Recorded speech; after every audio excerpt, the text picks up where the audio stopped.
So, hi everyone. Maybe some of you had the chance to watch the other call that happened on Tuesday, the American Asian call. Now we're more in the or European call. It was a very interesting call, and I would like to give kind of like an introduction about it because we're going to give a continuity to it today. And so don't worry if you haven't watched it. We're going to just continue today to open up about it, and it's going to be like a more conversational Zoom today. So we want to listen and hear from you, and also we're going to be there to hold questions and share experiences of people that have experienced inner dance in different ways and that went into a certain depth, and how to understand that depth and how to understand how we grow from it and how we develop from that.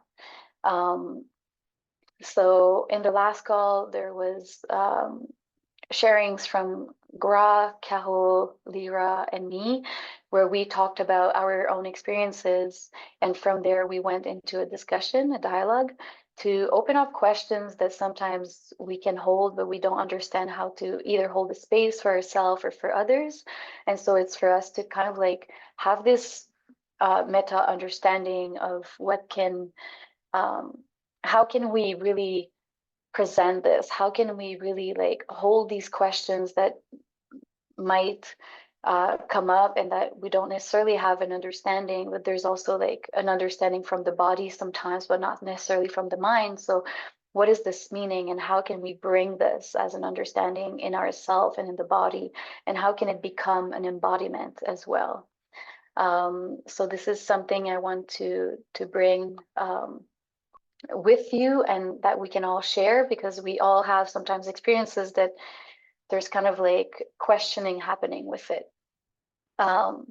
So we want to open up about how deep might some people go, and how can we really see the meaning of depth from a personal perspective. So where you go deeply is another definition and another depth from someone else. And how can we understand this, and what are the conditions for this to happen? Also without holding that this is like a goal per itself. So this is also from that space of deepness, how can we grow and go into a different understanding? How do we integrate? How do we go from the inner dance to the outer dance? How can we understand that this is like part of the process, and how can we understand the process as it is, and allow a space of like evolving with it, and not coming from a space of judgment necessarily, but a space of allowance. So the topics that were shared about are aphasia.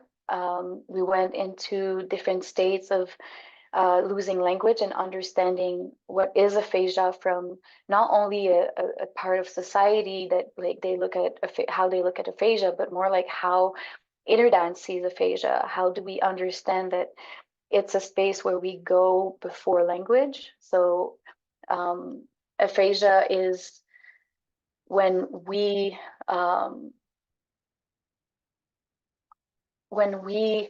lose the ability either to speak, so to produce language, or we lose the ability to comprehend language.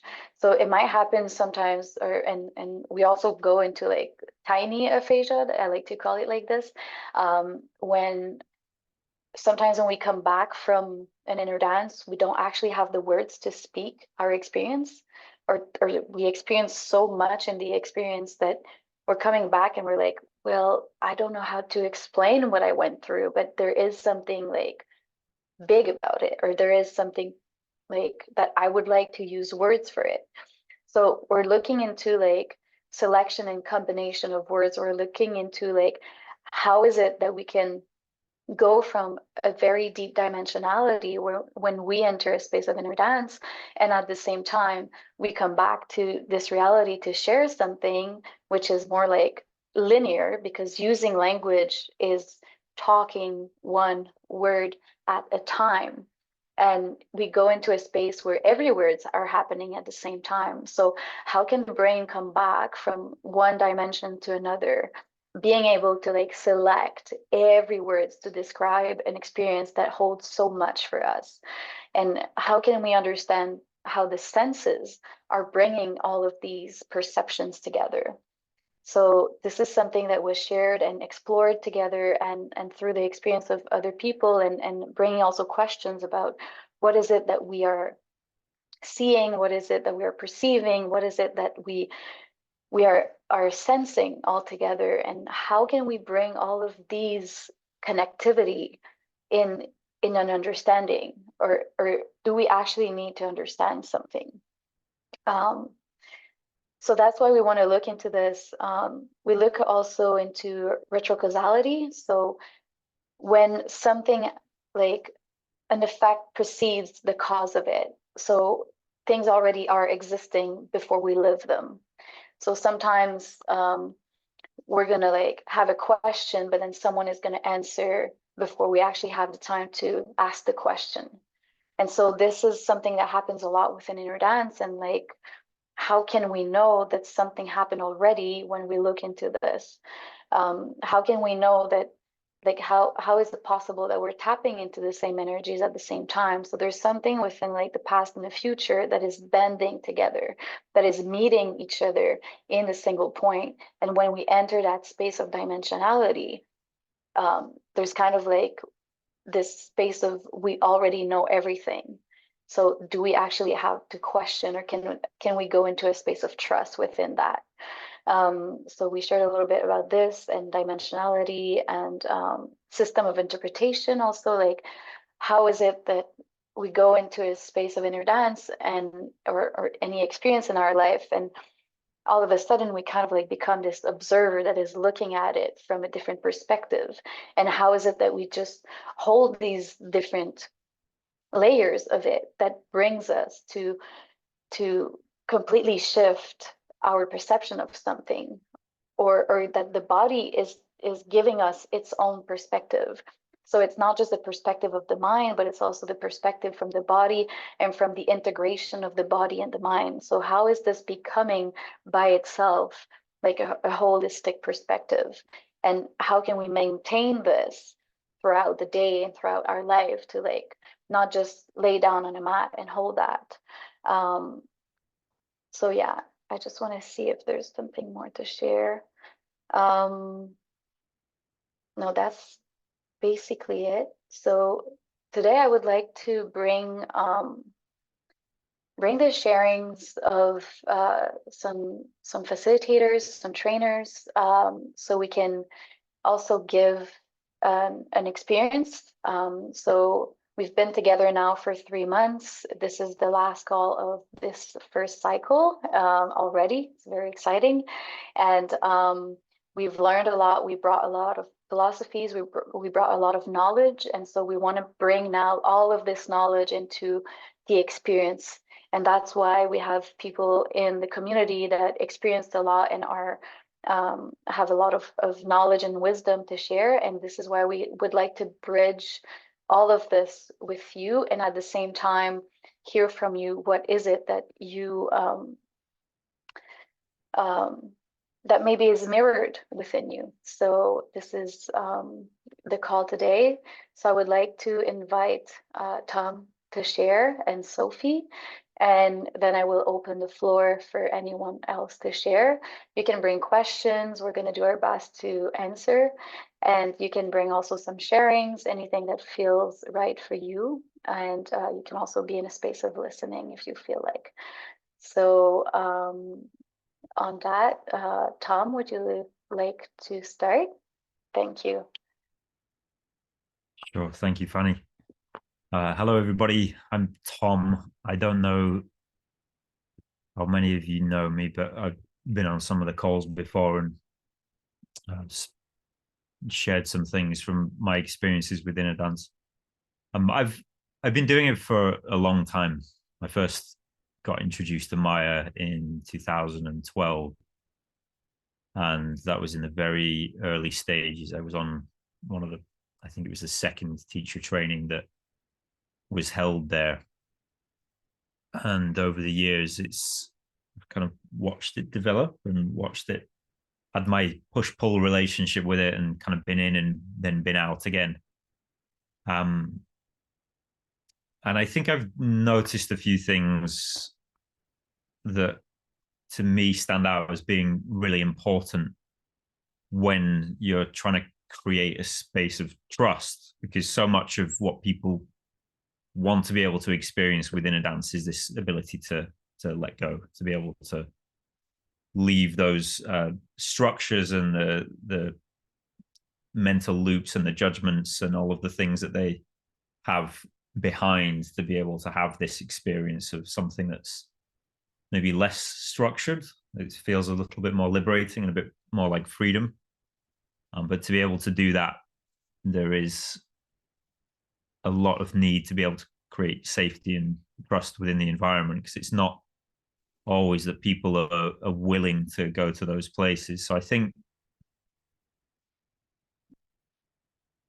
I know where I've come from on this, and I know that where I got into in a dance, I kind of tended to go into things head first, almost recklessly. That's been a little bit my history with things, and I don't know where that came from really. Maybe it's been suggested a couple of head injuries when I was younger took out a part of my brain that was associated with risk, which is not impossible, to be honest. But I think where I've noticed myself really go into in a dance quite deeply, what I found afterwards was there really needs to be a holding space and a way to make sense of all of the things that you experience, because it can be so broad and so deep, like any kind of quasi psychedelic experience. The ability to hold it and to create that kind of safety and trust within it is just really, really important. And so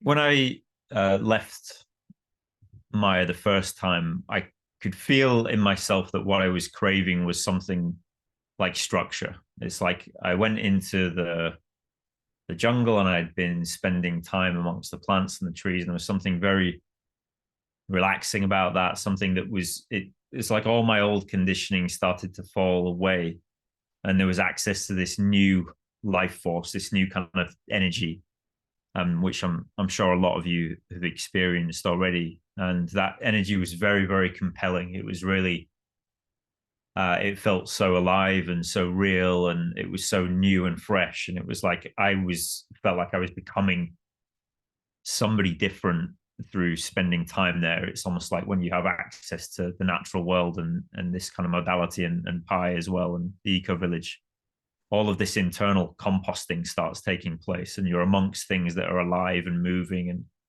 and like the language starts to break down, your judgments start turning over, and insight and inspiration, all of those old structures, linguistic structures and energetic structures in the body start to decompose. They start to restructure themselves into something new, and it's really kind of a rush for a lot of people, but particularly where I come from in the UK, it can also be quite disconcerting, because we like our rules, we like our boxes, we like to have things very orderly and very neat and in straight lines, and we don't like things to be disordered. We like to keep calm and carry on. That's our kind of country slogan, really. Even though it's not obvious that everyone in the country is following that. But there is that for us, safety is in order. We want to know what it means, and we want to know, how can I categorize it, put a box around it, and file it away so I can mitigate something like the anxiety and overwhelm that comes with chaos. And so we're doing that all the time with language. Like we're doing that all the time when we start to label things and judge them and categorize them into these little boxes. And I think beneath that, what I notice is this deep need for safety in people. It's like, I want to feel safe. Going into the jungle doesn't feel safe. There's things in there. I mean, the jungle kind of literally, but also metaphorically, the kind of the unknown territories doesn't feel safe. I'm on high alert. There's like adrenaline moving through my system, and I want to know where the ground is. I want to know what's real. I want to know like how I can survive this thing. So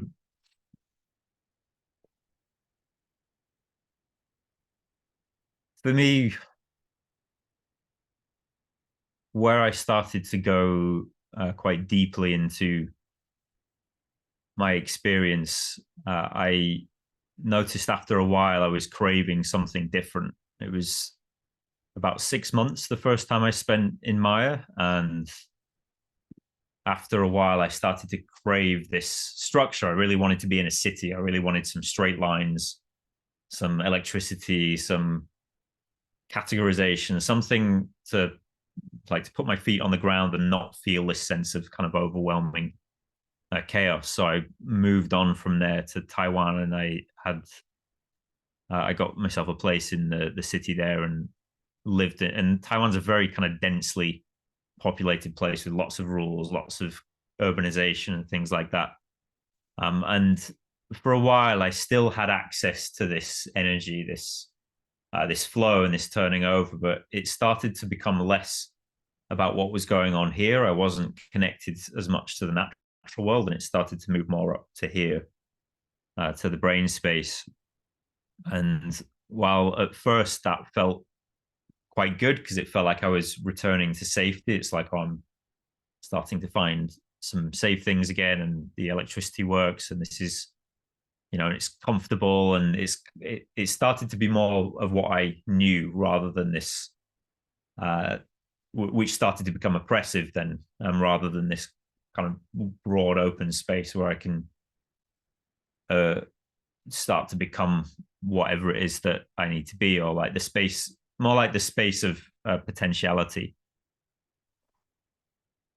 So I think noticing this, it's very easy for me to see how there's this kind of mediation between the order of the brain world, like the categorization of the brain world, which might be slightly more left-brained, where I'm making judgments, I'm putting things in boxes, I'm categorizing, I'm organizing it into time-bound linear structures. Like each word is like a beat, which creates a rhythm, and that structures things in time. And that feels very, so we're obsessed with time here in the UK, and in a lot of kind of the northern countries, it's very northern European countries, it's very kind of time bound.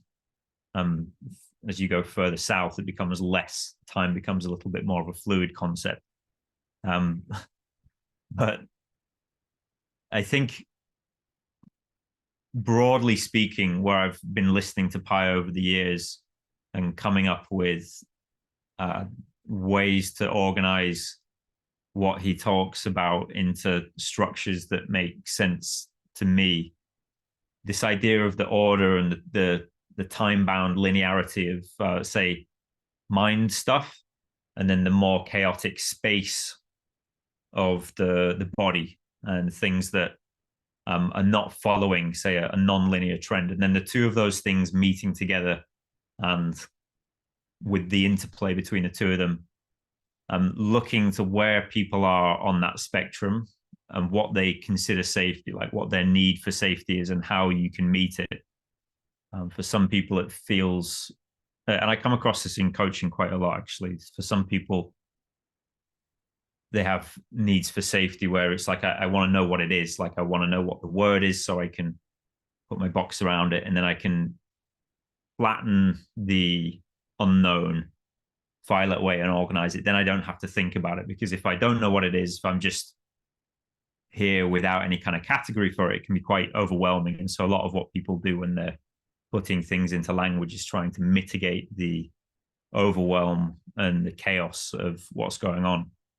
And that's quite functional, because I mean we need to be able to like not see the entire universe in a spoonful of cornflakes or whatever every time we look at it. It's like there needs to be that kind of functionality in the world. Um, Otherwise, we would just be in that suit the whole time. Um, but then at the same time, those structures, when they become internalized, can become very oppressive for us. And that's where we seek something else, like the newness something wants to break down, like the structures want to break down and decompose and regenerate into something new.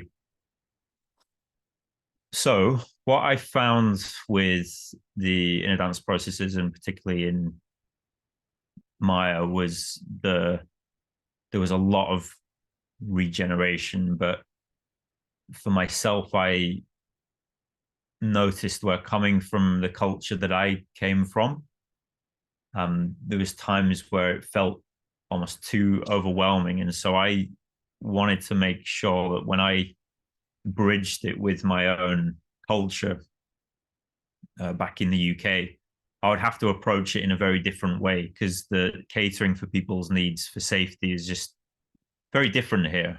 It's like it, and people have these like detectors.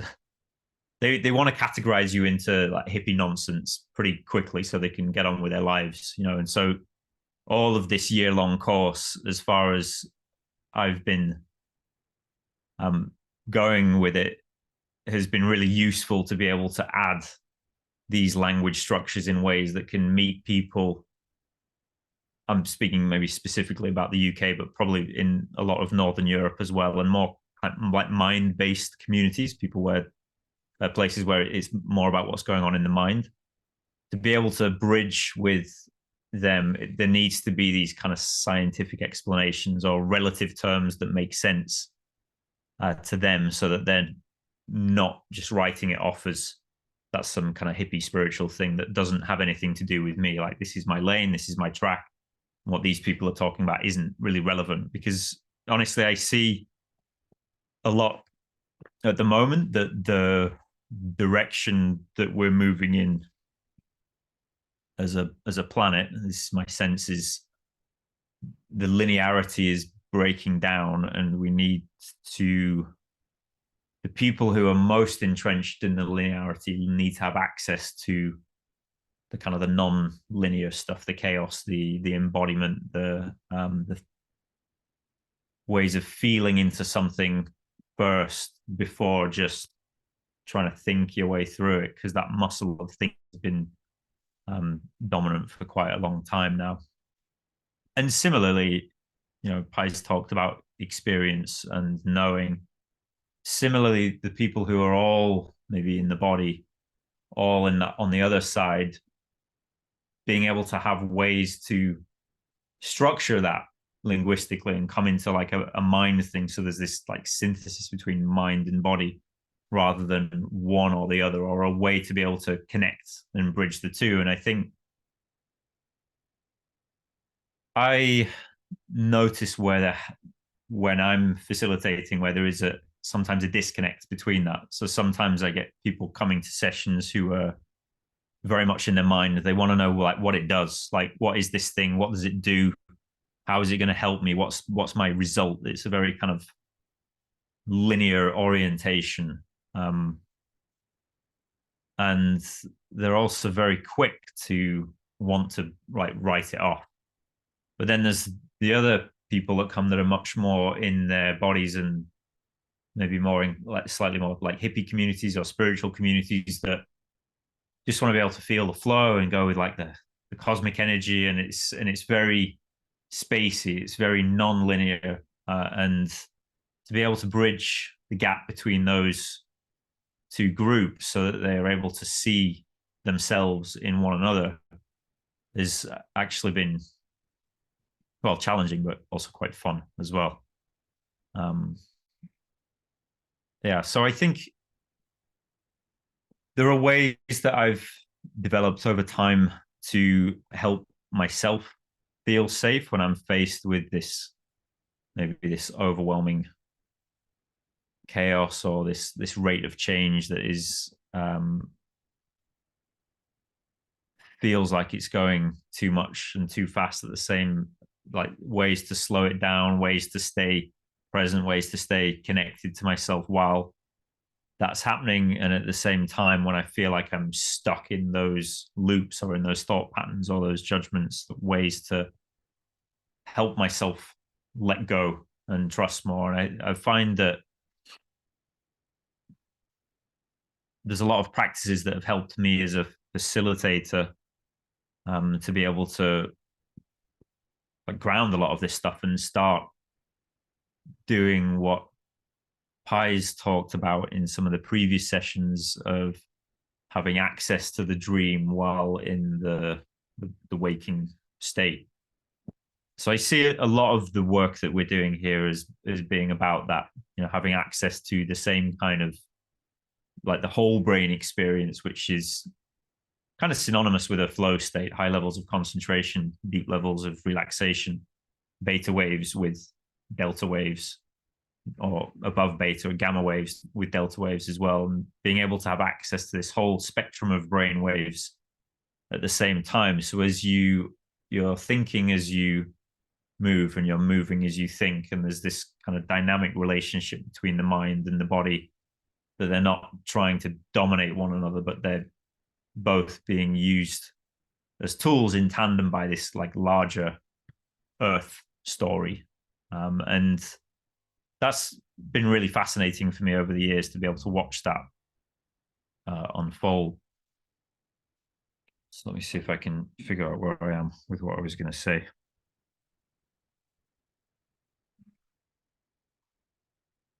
Yeah, so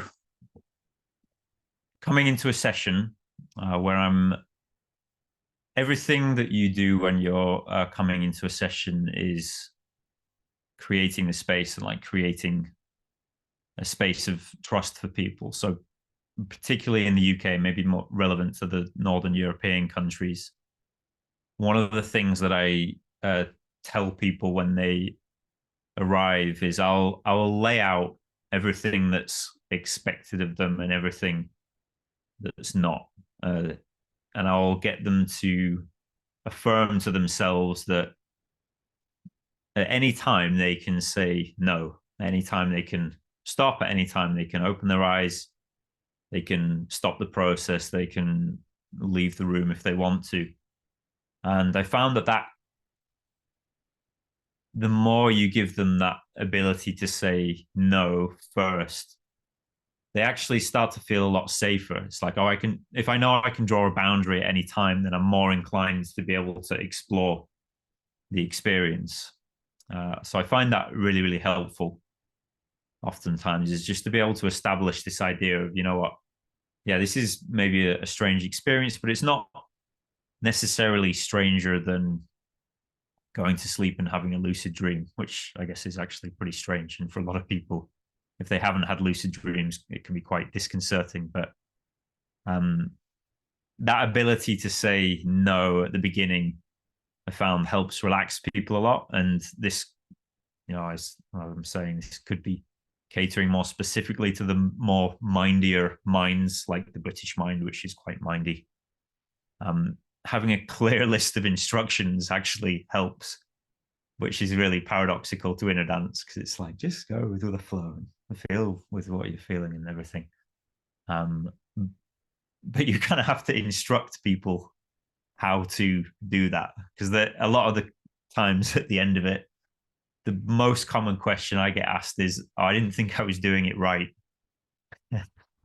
Like, yeah, that's really not the point, but kind of the point as well, because there's that track to follow. It's like, I want to know what the linear step-by-step process is, so I can know that I'm doing it right. Because then if I'm doing it right, then I can feel like a good person or something like that. And then I can feel safe. I can feel safe with who I am, safe with what I'm doing. Everything's in order. That's all fine. And so part of our job is to create a bit of a rupture in that conditioning, but you kind of need to hold. I found, at least, it can be really useful to hold people's hands and just gently lead them off into that. So here is what could be really useful. Think about this. You're going to lie down. Your responsibilities don't go any further than lying down on the ground and listening to the inhale and the exhale, following the breath, following it down, following it back up again, paying attention. You don't have to stop thinking. That's also not the point. But perhaps you can observe thoughts. Perhaps you can watch the thoughts. And I find, like, I'm trained in hypnotherapy and NLP and things like that. And I find metaphors can be really useful to help open people's perspectives a little bit. So, for instance, one of the ones I'll use is I'll say, pay, and you sometimes have to be careful with language depending on who it is that you're speaking to. But even things I would maybe take for granted, like stream of consciousness, not everybody knows what that is. Like, that's not necessarily operational language for a lot of people. It's like, what the hell's a stream of consciousness? So breaking it down into really simplistic terms and saying, when you have a thought and you can hear yourself thinking, that kind of stream of words that just runs through your mind, or the monkey mind, or things like that, and then likening that to a stream and saying that stream of consciousness, that stream of thoughts that just runs through the mind, that can feel quite overwhelming when you're in the middle of it. It can turn you over and tumble you down the stream, and it can feel like quite a lot.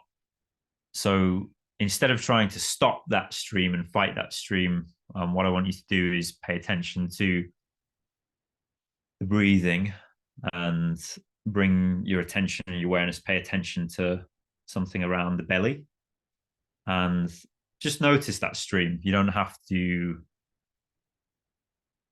direct it or manipulate it in any particular way. You just want to watch to see where it's coming from and where it's going, and have a little bit of curiosity about that. And then I'll find that once the stream idea is in people's minds, you can say, and then at any time you can actually step out of the stream and stand on the banks of the river, and you just build out that metaphor. And from the banks of the river, the stream doesn't seem quite as overwhelming. And then as you start to move further back from the stream, you can start to see a whole landscape unfurl before you. So you're not just, it's not, the stream of thoughts is not the only thing that's happening in the landscape. It's a nice addition to it, but there's a whole other world that's around it. And I find that metaphor works quite well with people. One of the other things that I'll use as well is I'll go through various points in the body. So bringing awareness to the fingertips and the toes and saying things like, as you start to breathe in and breathe out, you can follow the breath right the way down the spine and right the way down into the toes as well. You might be able to feel some things happening in the fingers, but just notice what's there. No need to manipulate it, no need to change anything. This part is all about noticing. So you're just giving them a bit of an introduction into what it's like to notice what's happening outside of the very thin narrative of, well, I'm trying to story what's happening before I've actually experienced what's happening. It's kind of like a bit of a reversal. Usually we'll try to story it first. In the linear world, it's I'll story it first and I'll take that to be reality rather than a representation of reality. So moving on from that, I find the breath works very well. Like one of my, I guess, longest running backgrounds has been in breath work. And I find people breathing to take their awareness and just loosening what's happening in the prefrontal cortex and helping them to have more of a feeling experience rather than a thinking experience can be really useful. But then also saying there's no need to breathe any deeper or any more than you feel called to at any one time. So whenever I mix my playlists, I have breathing on it and say it's optional. Here is how you would do it, giving the step-by-step instructions. Here is how you would do it. And if you want to do it, but do it to the point where you feel like you can just let your body take over and explore and play around with the breath. I find that tends to work quite well here.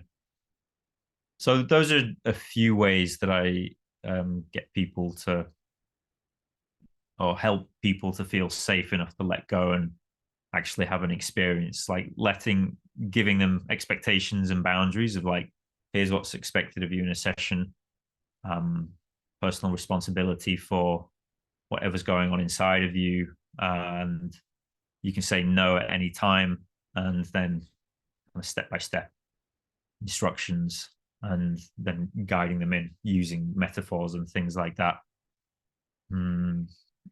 Once people are in the experience, they tend to be able to let go a little bit more. Also pre-letting them know that we use touch, and if you don't want to be touched, you can raise your hand and say no to that as well. That often helps them to feel safer, and then they start to relax and go into a deeper state. So then post-session, or after the session, when the session's winding down and I'm bringing people back, but one of the things I think about a lot with this is that when you've gone into the dream state, you've gone into this spacious place where things are happening non-linearly and things are moving around and connections are being made that, and insights arriving that maybe wouldn't normally be there. Like Fanny mentioned, this you really are going into the breaking down of language structures, like the breaking down of words, the breaking down of the complexity of the way that we structure our experience with language. And so it can be, that's where all of this like unsafeness can start to come up, because whatever was there in the system before, and before it was kind of organized and possibly suppressed away, starts to arise up with people. And if they're in their horizontal position, there's adequate touch, or like appropriate touch music, that they're kind of the softer underlying delta waves that can help people relax into what might be triggering them in the moment. Then they should be able to relax into the experience that they're having. But once you, like when you wake up from a deep sleep, it's like your mind starts to kick back into gear again, and it wants to, there's like the experience that you've had needs to be organized into some kind of psychological structure that can then carry the energy of it forward.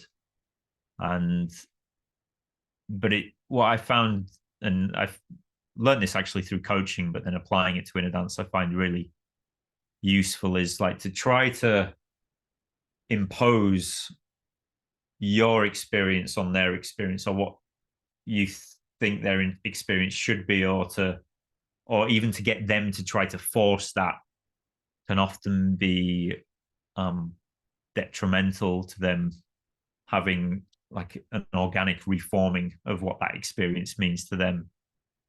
So I don't like to like impose my belief system on them and say, well, this is this and that's that, and here's what you should think and here's what you should believe and all of that.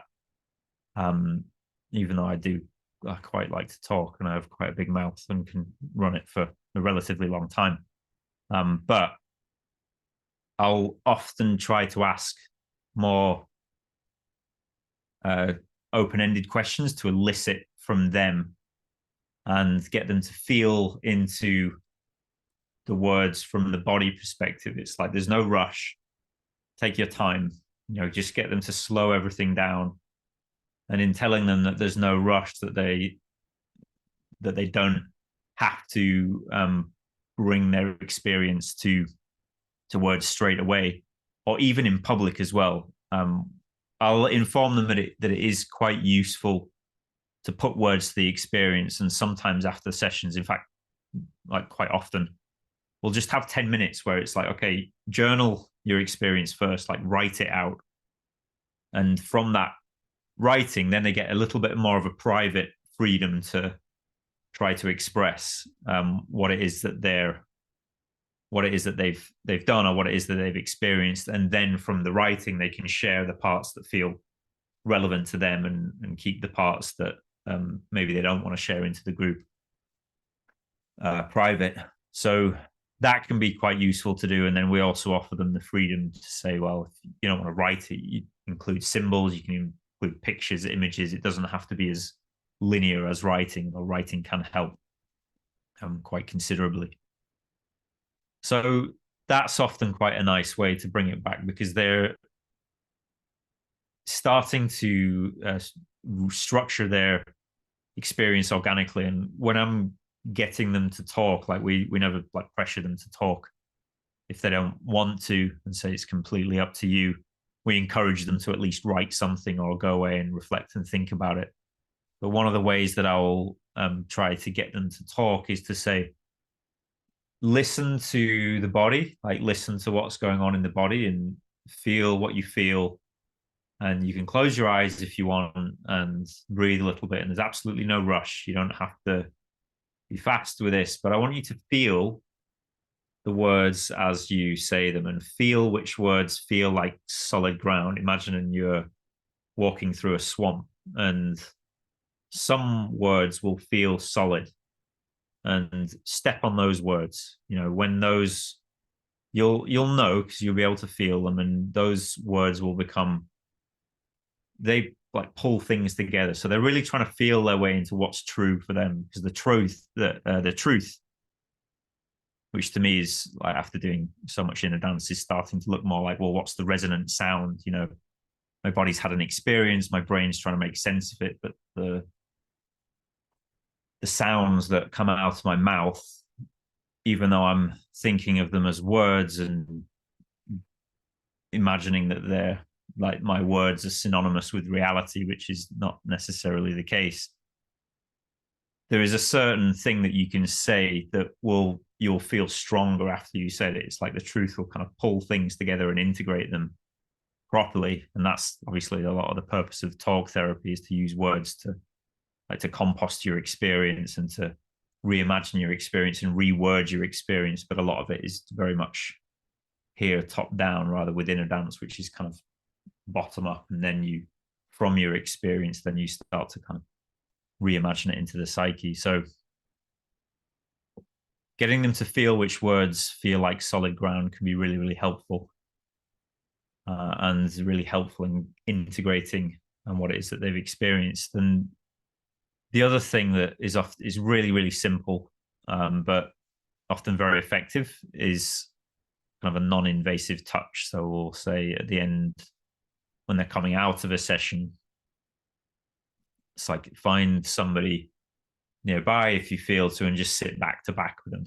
And as you're sitting back to back, it's like there's human contact there, but there is quite a clear boundary in the middle. So it's not like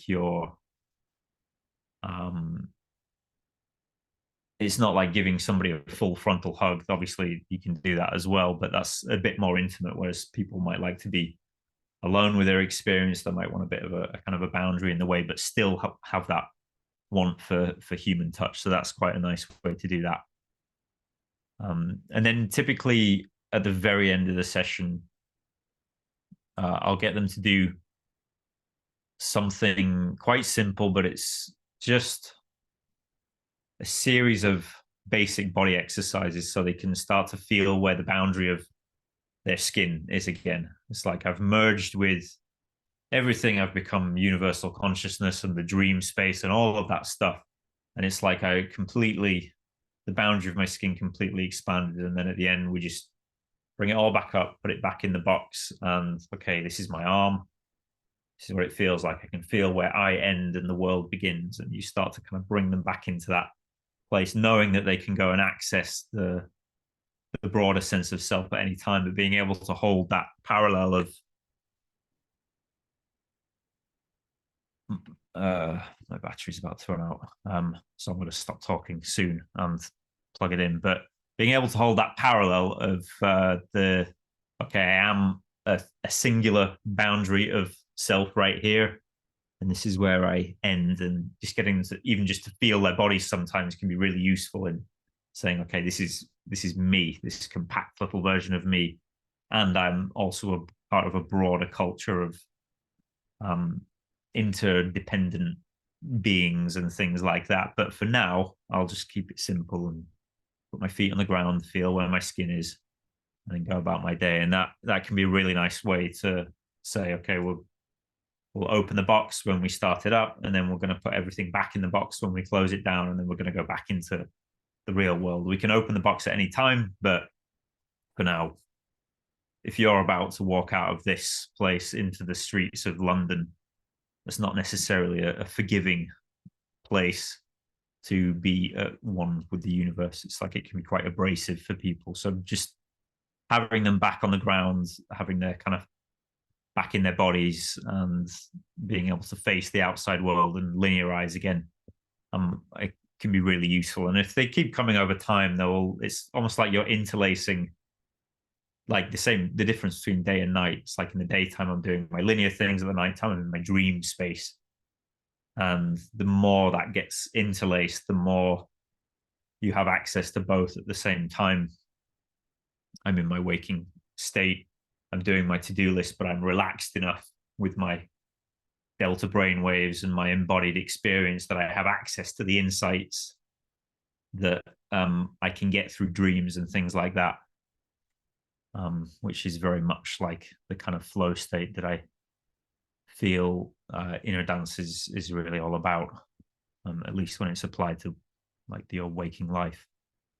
So those are just a few little bits and pieces that I've been thinking about and have applied to my sessions. So I'm going to close my mouth for a bit now and let somebody else take the mic. But obviously, any comments or questions or reflections or feedback are welcome from here.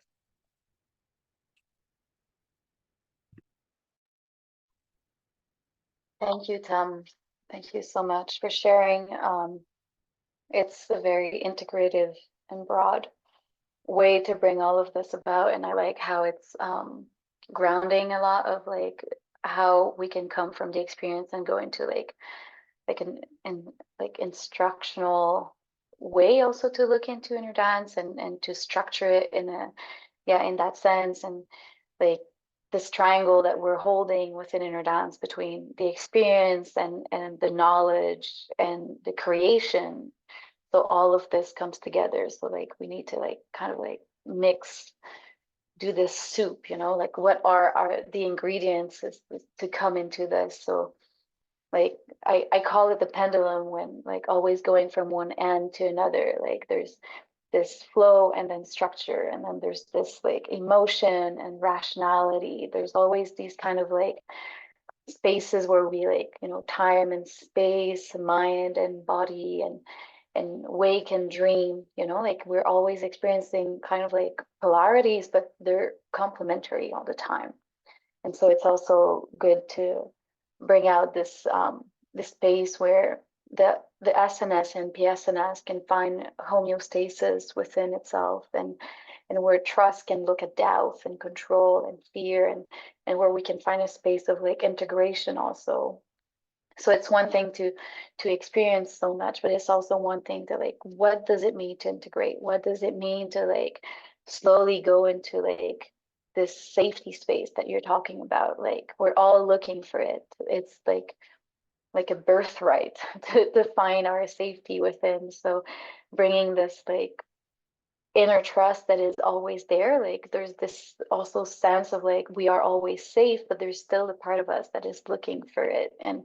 And how are we projecting the security that is required for us to find, and how can we find it in ourselves, but know also how to get this need in us like secured, like held also by ourselves. So I really like to look into inner dance as like the way to hold space first for myself, and then that's my way to hold space for others, finding this space of like if I know how to hold space for me, that I also trust myself to be able to hold space for others. So it's been always much more for me a personal process, and to look into like facilitation in that sense of like what would I need if I look into all the parts of myself, and how can I actually embody this. And even if I'm not sure how to give it to myself yet because I'm still learning. How can I provide it to others as well?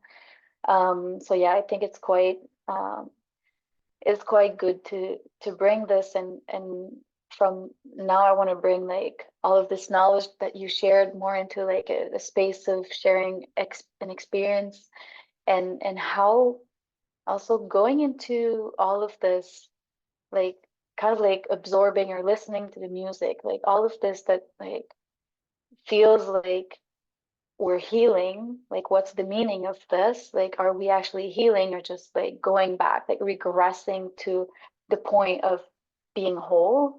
So what happened that we were whole and we got fragmented in a way, and how we go from there, and we actually need to deconstruct ourselves, and how we, the more we listen to things, the more we absorb, the more we're also um, allowing this deconstruction to happen, this space of like letting go, this space of like going into all of these fragmented part more and more. And when we go into facilitation, or we go like facilitation for me is not just like when we hold space in a workshop. For me, it's like when we go and facilitate even the relationship we have in our life, when we go into like the outside world, the outer dance, that's the facilitation where we own this inner dance outside. When we go into the space of like opening up to what is there, and that's when we go into this reconstruction. So all of these experiences that Tom is sharing, like what the words that we start using, understanding the meaning that we're holding through these words, how we build up now our sentences, how we open up, how we create things for others. Like also the space of creation is coming into it. Like how is it that I choose from inside? What is happening outside, and how this is being bridged together, but it's still like a space of reconstruction. So it's not something that necessarily feels like solid. It's a space of like still the unknown, of like stepping in and out, like, okay, how is this? How is that? And I think even if like for me, my inner dance started in 2017, and it's still a process. Like it's never ending. Like we were joking at some point in Maya, and we were like, is this gonna end? Because like how is that possible? That like it's always one process after another. But understanding like life is actually a whole big process with like tiny little processes within them, and this is what growth is, like going through all of these in comfort. And the question is like, how much do we need to go there?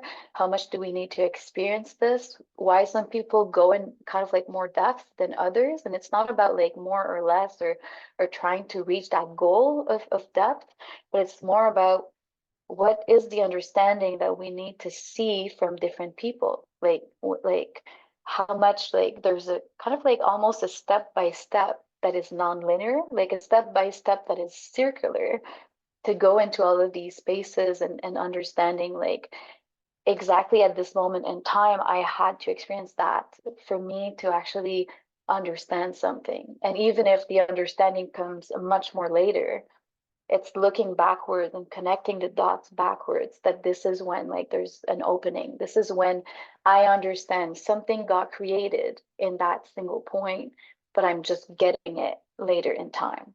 So it goes into like when that happened, and this goes also a little bit into ritual causality, when that happened, it knew already that the understanding would come afterwards, but something in the body knew like that this was needed at that time. So it's very interesting to bridge this, and to yeah to go into this pendulum, like in out, like inner dance outer dance, and like trust and doubt, and like all of this coming back, which I feel like my pendulum was much more like broad, like the range of it was like, I was jumping from like one to another, like going so much in flow, but not being able to go into any structure. Like I was traveling and I couldn't actually book for like a hotel or anything for one night. And then now I feel like I'm going back into structure a bit more. Like I went there, and So I think the idea for me, how I see it, is that the pendulum is always going to exist. It's not like to bring everything in one place, but to maybe kind of like make it closer together, like have this middle space that I'm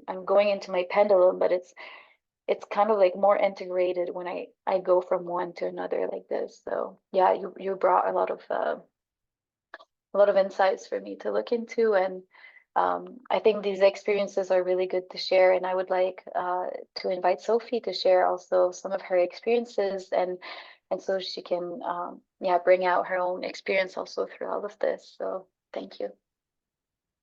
Hi. So my name is Sophie, and I'm holding the Belgian group. I am a mother of two children. Anna is 6 years old and Olivia is 4 years old, and I'm married to Peter, and his name means rock. So I am not used to share my story with people. There is a fear that people find me boring. There is a fear that people do not want to listen. So when I talk about myself, I mostly wrap it in 5 sentences. And then I shift the theme.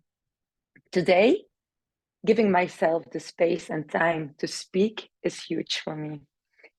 I don't like to be in the center of attention, and yet I'm on stage since 17 years teaching multiple hours of sport classes to adults. The ones who know me well, a lot of you know me from trainings, know that I make jokes all of the time. I love to laugh. But behind that, there's a story that I'm afraid to share.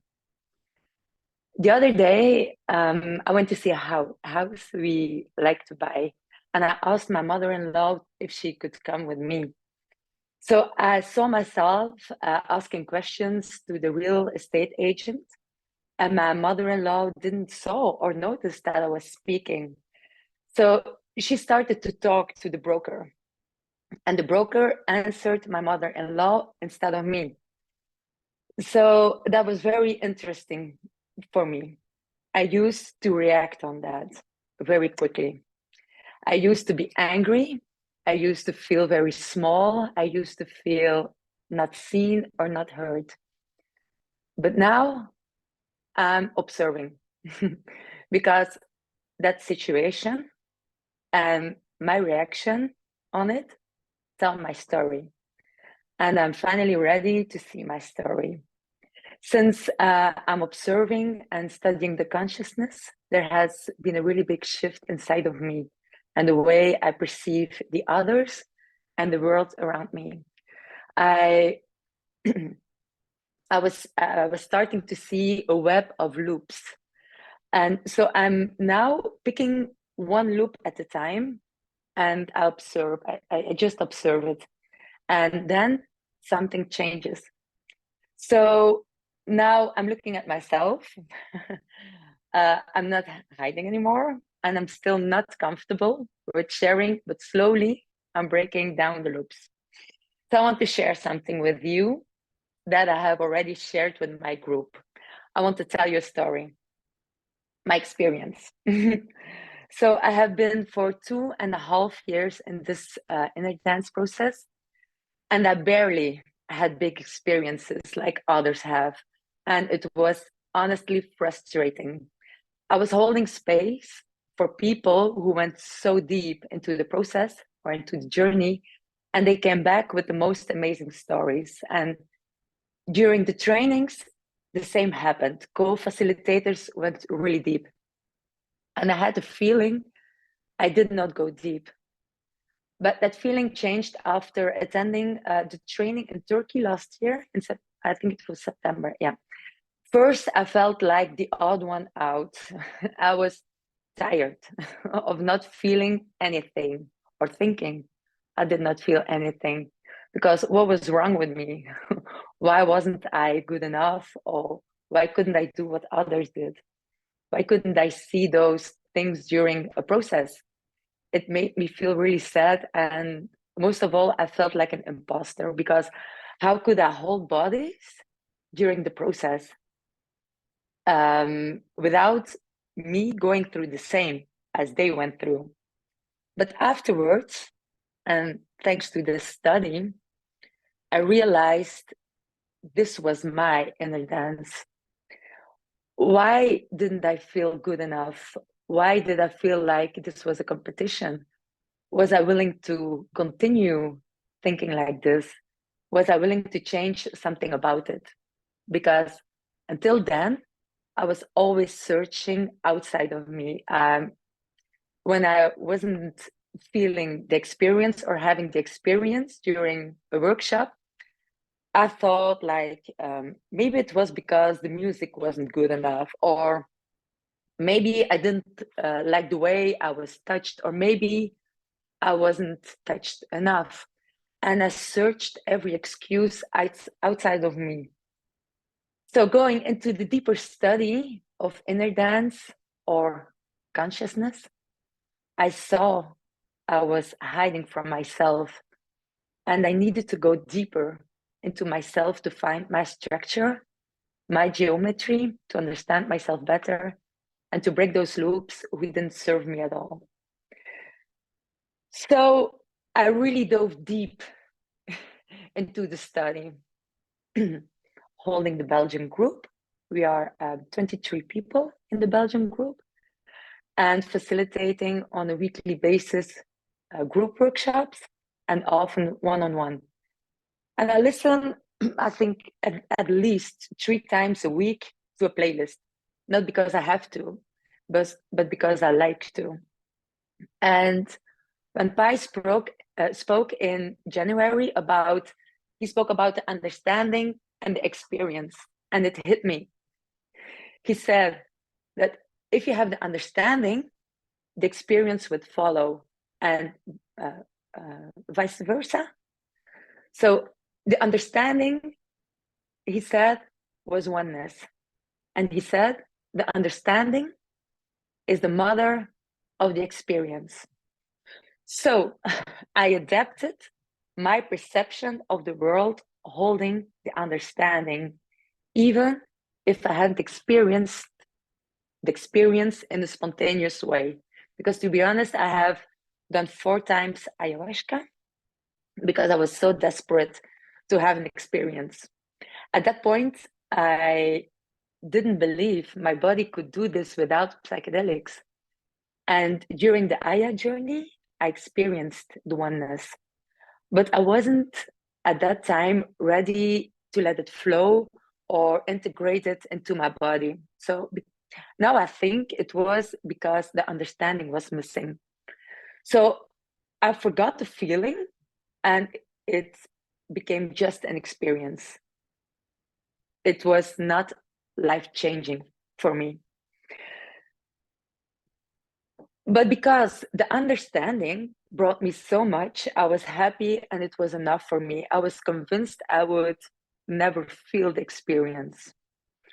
The world became easier to navigate as the understanding and the study took so much time in my life. I didn't think anymore that I wanted to experience. I just trusted. And it seems like a cliche, but as soon as, like they say, it's not a process of letting go. It just went away, and I just trusted. And it seems like a cliche, but I felt I was exactly where I needed to be. And after I felt exactly where I needed to be, and it was perfect where I was, the experience started.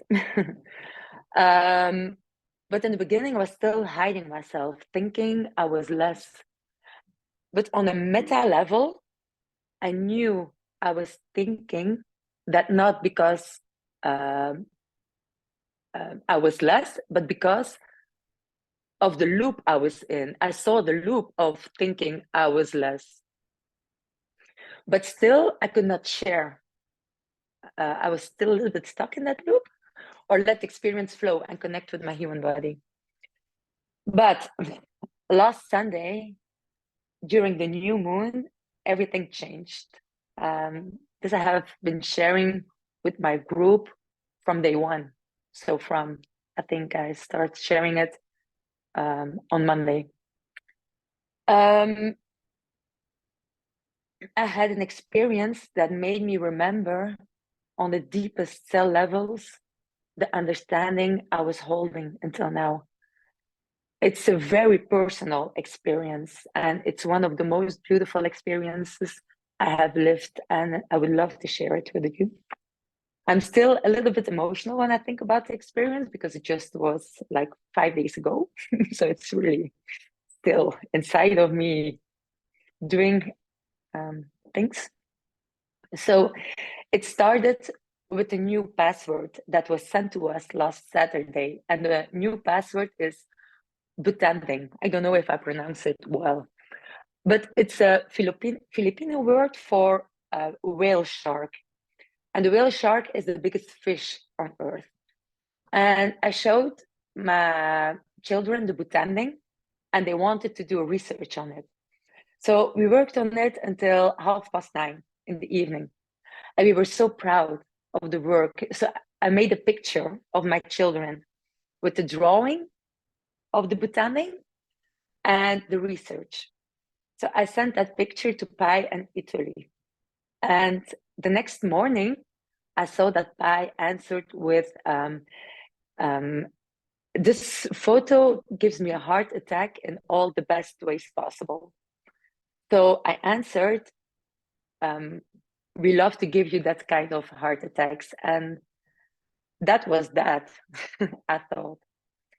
So I had to prepare for my sport class at 10 a.m. And I got in my shower around 9 a.m. And feeling the water, I felt my heart. And now I just saw that I'm wearing a shirt with a heart. So I felt my heart. I'm somebody that is not always connected with my body, but I felt it. And I felt my heart growing, expanding. It became my whole body, and it went outside of my body. And at the same time, I saw my cells, my human cells, yelling at me, trying to connect with me. And the cells had all kind of colors. That was really psychedelic without taking psychedelics. And they were all screaming, and I didn't have a choice at that time. I could not stop it. I just surrendered without knowing I was surrendering. And later I described it as that I went out of time. I just remembered what I was of what we humans are. And I felt it. It was a feeling.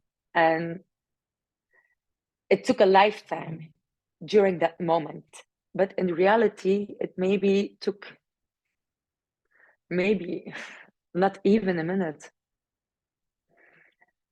And the crazy part about it is during that experience, I got my period. Long before I should have my period. And then I start crying.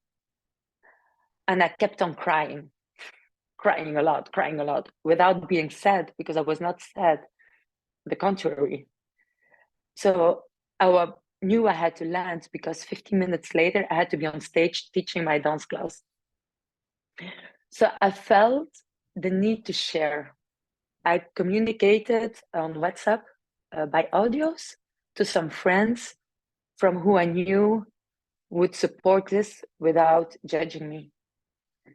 So no one answered right away. So I felt I needed to go through this alone. But it felt so safe, so good to be able to share.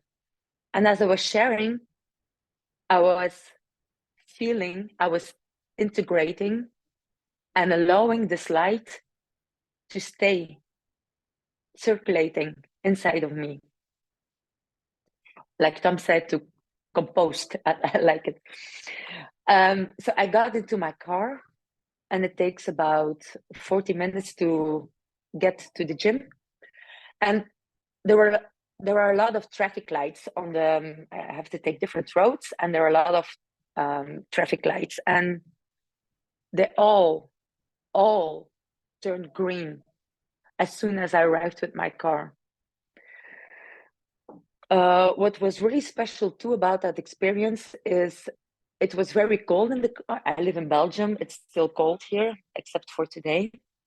So it was very cold in the car, but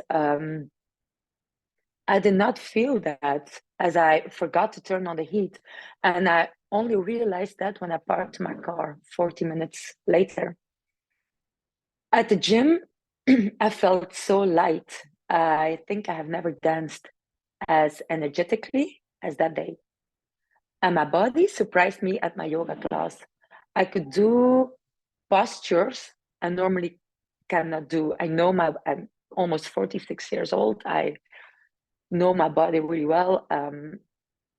I can't do some postures, and I could do them. Something has changed, and I think that I will name this as a transmutation. So at the end of the second class, there's a meditation that I guide. I had my eyes open, but as my eyes were open and I was sawing the walls at the back of the class, I saw water coming out of the walls and going down the walls like at the shower. So it brought me back to the experience of earlier, and it got like again in some loop. So it was amazing to see that it started with a fish that used the water to show my truth during the new moon in Pisces. So it was like I was experiencing the understanding of oneness. So on Monday, I felt I wanted to create music to remember that experience. So I created a playlist combining an existing playlist. So if you're curious, you can find it on the Belgian section of the global website when you scroll down. The reason I wanted to share this is because I want to give a voice also to the ones who think they're not having the amazing experiences during the workshops. There is always so much happening inside the body. And I think from a personal space, it is important to know how to hold the experience. This study helps me holding the experience. So I'm really grateful for this study, for the global group, for the global trainers, and for the Belgian group. They're studying so hard. We became friends. We are showing, it's a difficult word for me to pronounce, vulnerability and kindness. And during the last call, I could see how we all are changing in a way, how we all are or in a deconstruction phase or already building up again, are ready to deconstruct again and going into the flow and the waves. I'm seeing how this study, this group, these shared experiences helps them to trust. So this was what I wanted to share with you. So thank you for listening.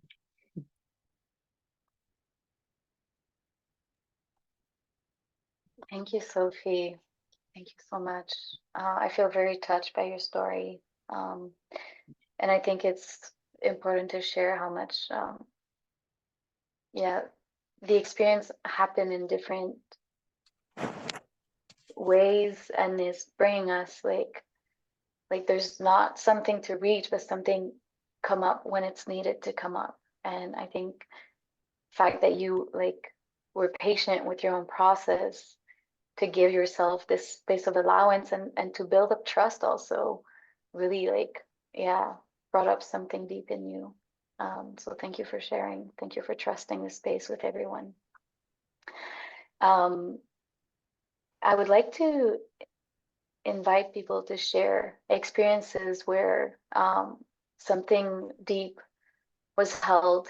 It can be within like an inner dance, like workshop or playlisting at home or things like this, but it can be like Sophie, an experience that just happened in the outer dance, like outside of inner dance. So it can be like in any instance if you feel like there's something deep that you want to share. If you're holding questions also about your own process or something that wants to be seen, because there's all of these dimensionality that we're going into. And like Sophie was saying, she was going into dimensionality and then having to actually hold a space of like giving a dance class. So there's something very interesting in what you're sharing, Sophie, about like you are actually within a very deep inner space and then going to like this outer space, and how trusting what was happening, even you while driving and everything, there's this synchronicity that happened and allowed you to like really embrace yourself and embrace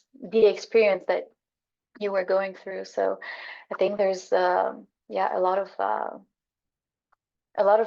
bridge, if I come back to this triangle like of understanding and experiencing and creation, that creating that happened exactly like kind of like the triangle at the same time. So I would like to open the floor for anyone to share their experience. Would it be also any questions or anything?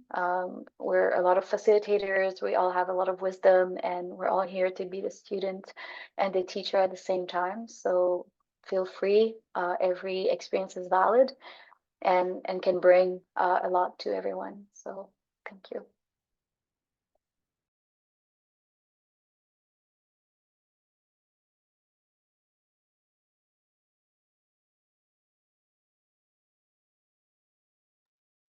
Yes, Val, you want to go? Sure. Thank you so much for these shares. So inspiring. And I would like to share a little bit of what's going on with me. I'm actually in the Philippines right now. I'm from Mexico, for those that I don't have the pleasure to meet. And it's just crazy how I got here, to be honest. First, I started with another modality of Kundalini.com, or one of these fields that get you to want to explore more.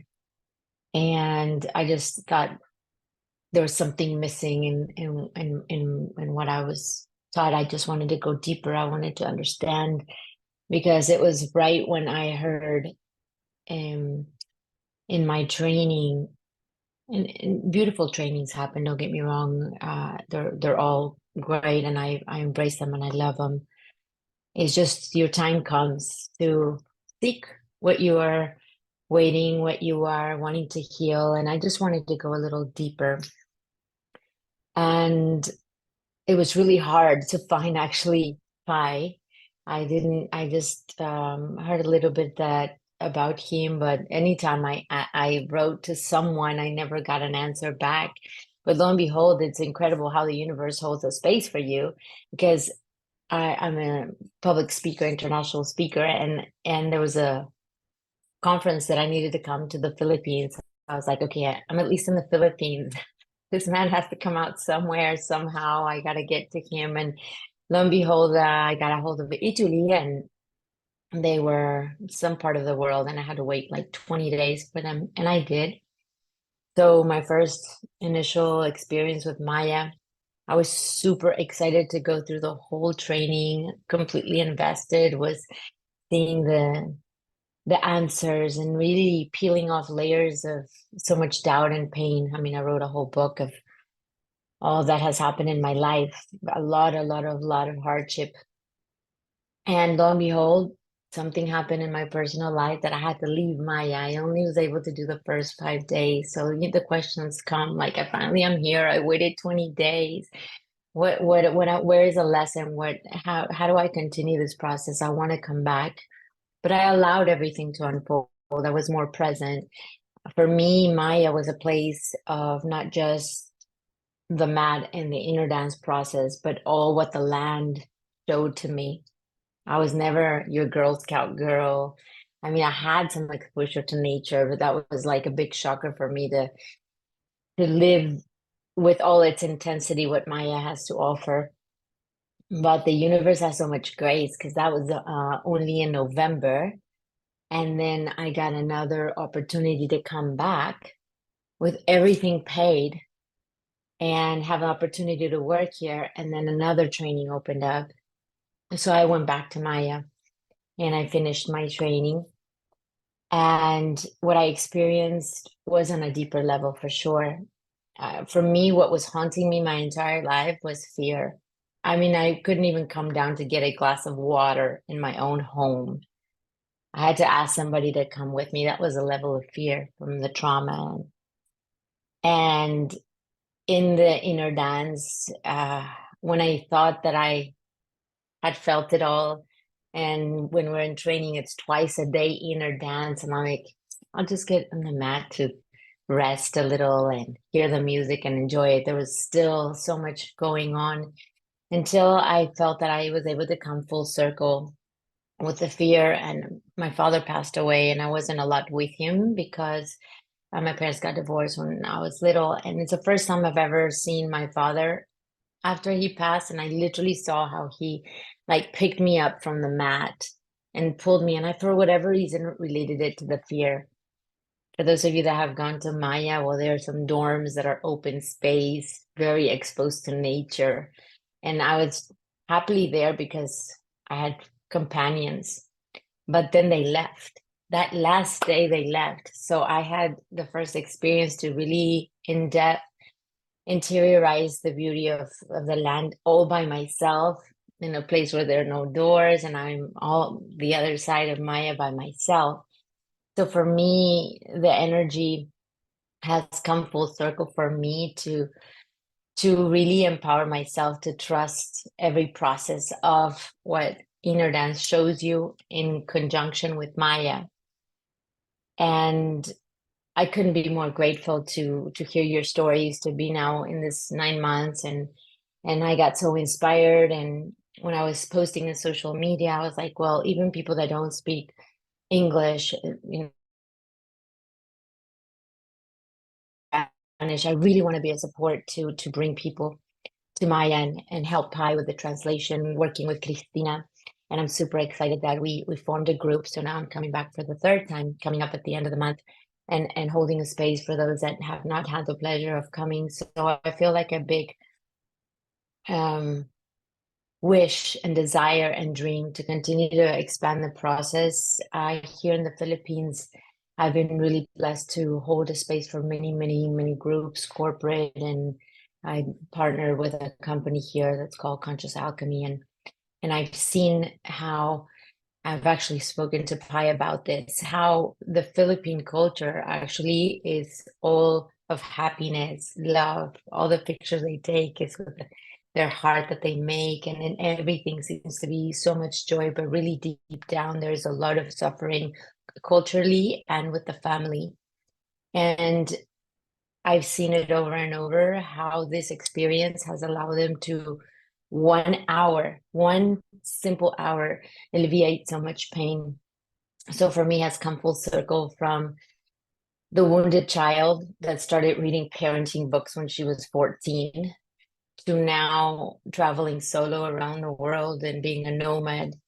And I'm just so grateful to share the story with all of you, because I actually haven't even shared it with anybody except my little group at Maya, that I've regained my faith, my trust in me, and knowing that I'm protected, that I'm guided, and I'm continuing to open that space for others. And it's an honor to hear your stories and to learn from all of you. And if there's anything I could be of service in my small world, that it seems like I've come back a lot, but I haven't been involved per se with inner dance, with other teaching techniques of energy work, but it's come so powerful to me.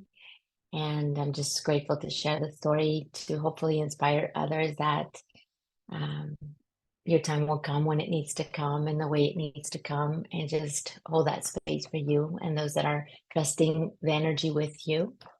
And thank you so much for letting me share the space.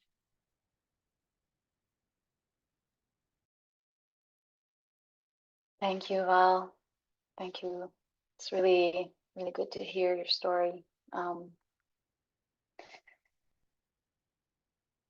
I shared about ritual causality before because also within my own story, I'm understanding like sometimes we go through something and we don't understand like the meaning it has in the moment, but it's only like in the future that we understand the impact that it's been having, you know, like sometimes just a short moment can actually bring so much.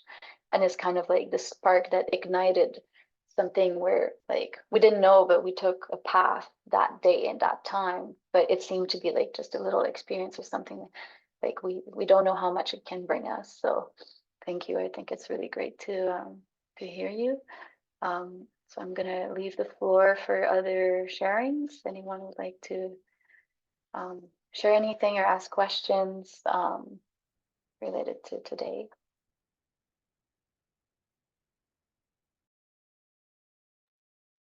Yes, please go. Floor. Hi, can you hear me? Yes. Okay. Hi, everyone. I would like to share something, not that I went through immediately, but I held space last Saturday here at my place, and something happened. And since Saturday, I can't really find mental rest because I'm full of questions and eager for answers and searching for answers and reasons why something happened.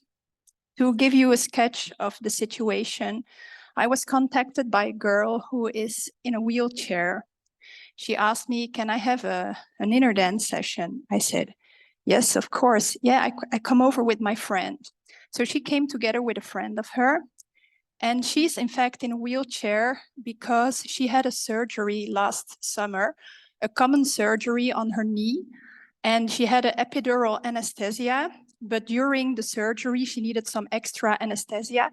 So through the groin, they gave her some more anesthesia, but they hit 3 nerves.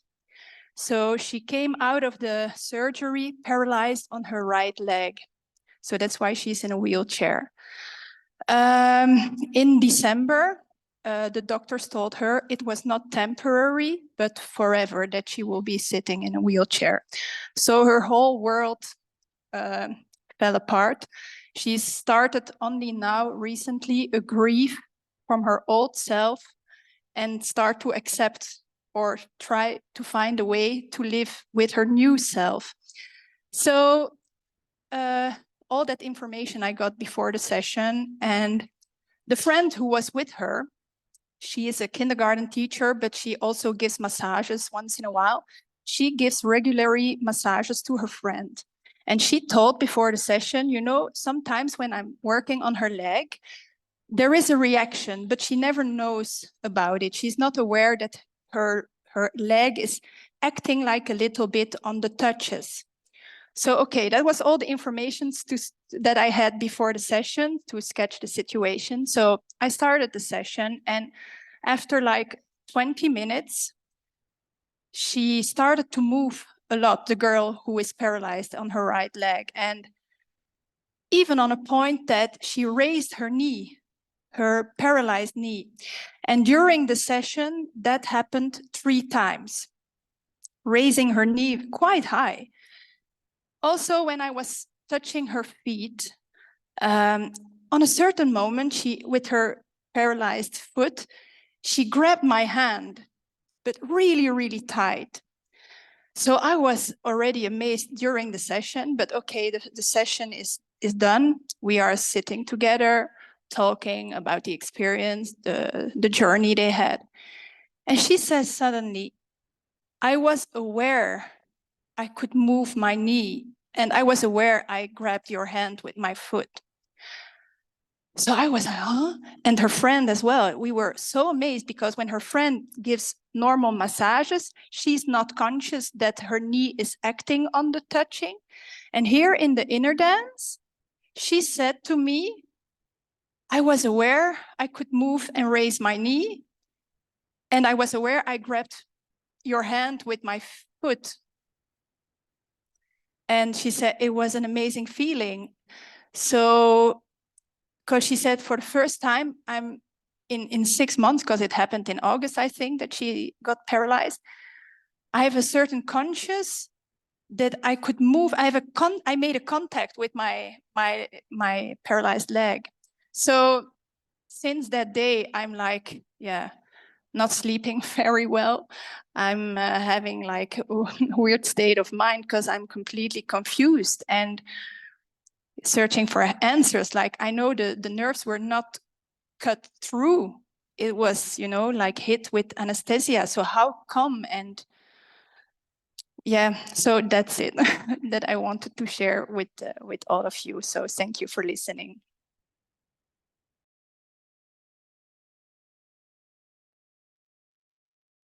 Wow, thank you so much. I love these stories because they really bring a lot of questions first, yes, and trying to understand. And I think this really I think I would have a much more brighter answer to what to your questions, but there's something about the unconscious becoming conscious, and something within like what happened within the massage and what happened between like within the inner dance. I mean, where we're accessing and co-activating the autonomous nervous system within the parasympathetic and the sympathetic nervous system. So there's this space where like they're usually disconnected most of the time, where we either are within like the active mode when we wake up. This is like waking up and activating. And then when we rest, digest, and go to sleep, this is actually more like when we lay down. So this part of us where we lay down and this is happening, it grows, and then the activation of us goes down. So that's where like both point meet in the middle, and they can cross, and that's when after that we can look at anything from a space of trust. So coming from that space of trust, coming from that conscious space, we can actually look into the unconscious. We can actually look into the fear, into what is happening, the doubt. Like the pendulum comes actually into like the middle space. And this is when it comes together, there's a space of like holding it. Because within inner dance, we're going into like a generalized opening of all the regions of the brain, which part of this is the movement, part of this is the kinesthetic, and also tapping into the nervous system. So we are activating all of it here, but we are also activating the part of the brain that is lower here, which allows us to bring the sympathetic and the parasympathetic open.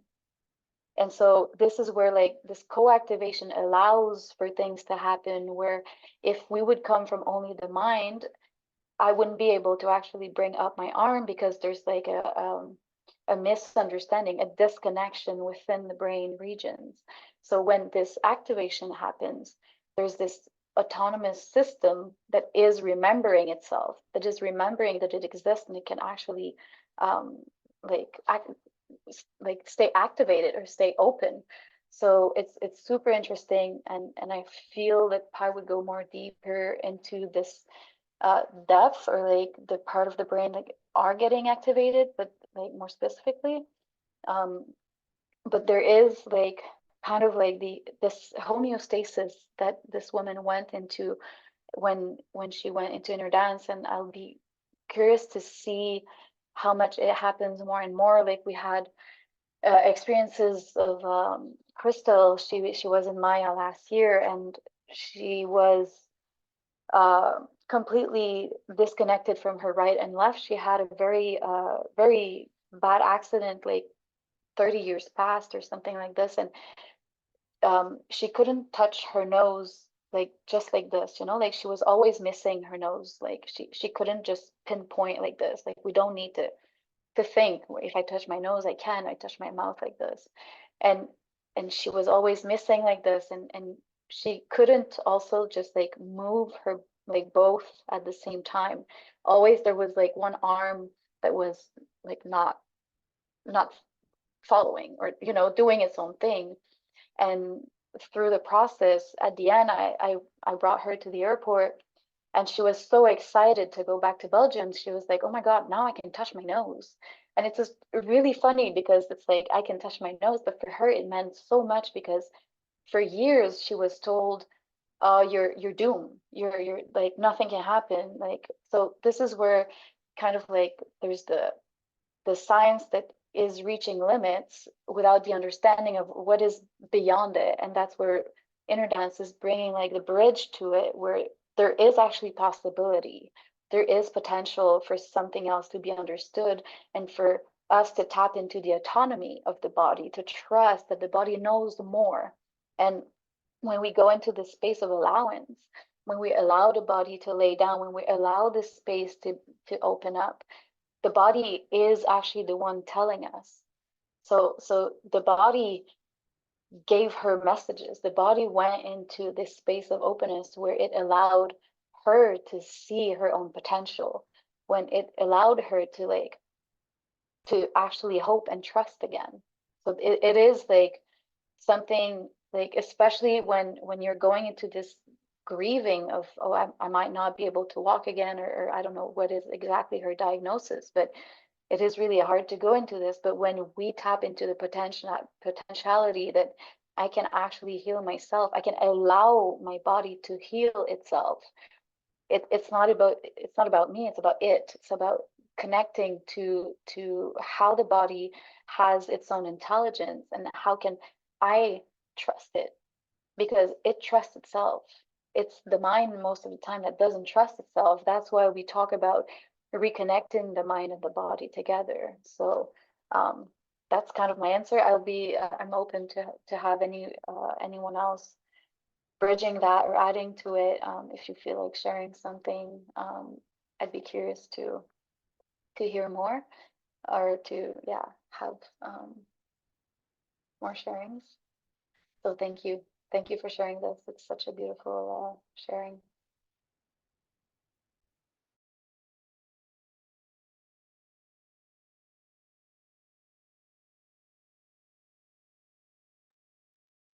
Sandrine, do you want to go?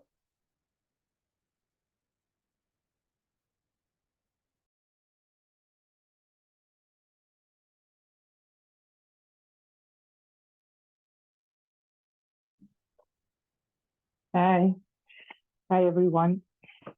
Um, I just connected 10 minutes ago. I just heard the experience of Floor. It triggered me a lot, and even more about within you explaining, like, it all happens when the body knows it wants to heal. And for the Belgium group, I had a very special experience last weekend, but it got for myself like an extended version. And it means, like, this weekend, I was with my family. It was my birthday on Sunday, the 10th, and I was with my family to Aken. But the thing that I forgot to tell to Belgium, and that really come to me afterwards, was like, I was already busy with myself. Okay, what are my intentions? I'm getting into in the next year of my life. What am I walking around? Oh, my body is still asking a lot of me. And a few weeks ago, I also did like some family constellation, and it was like, okay, what am I holding? What is my body holding? The main question, which makes that the mind is okay, but the body is holding so much tension. And within the day, I did like my rituals, and I did like in the morning an inner dance on the one of oh, what is the name again?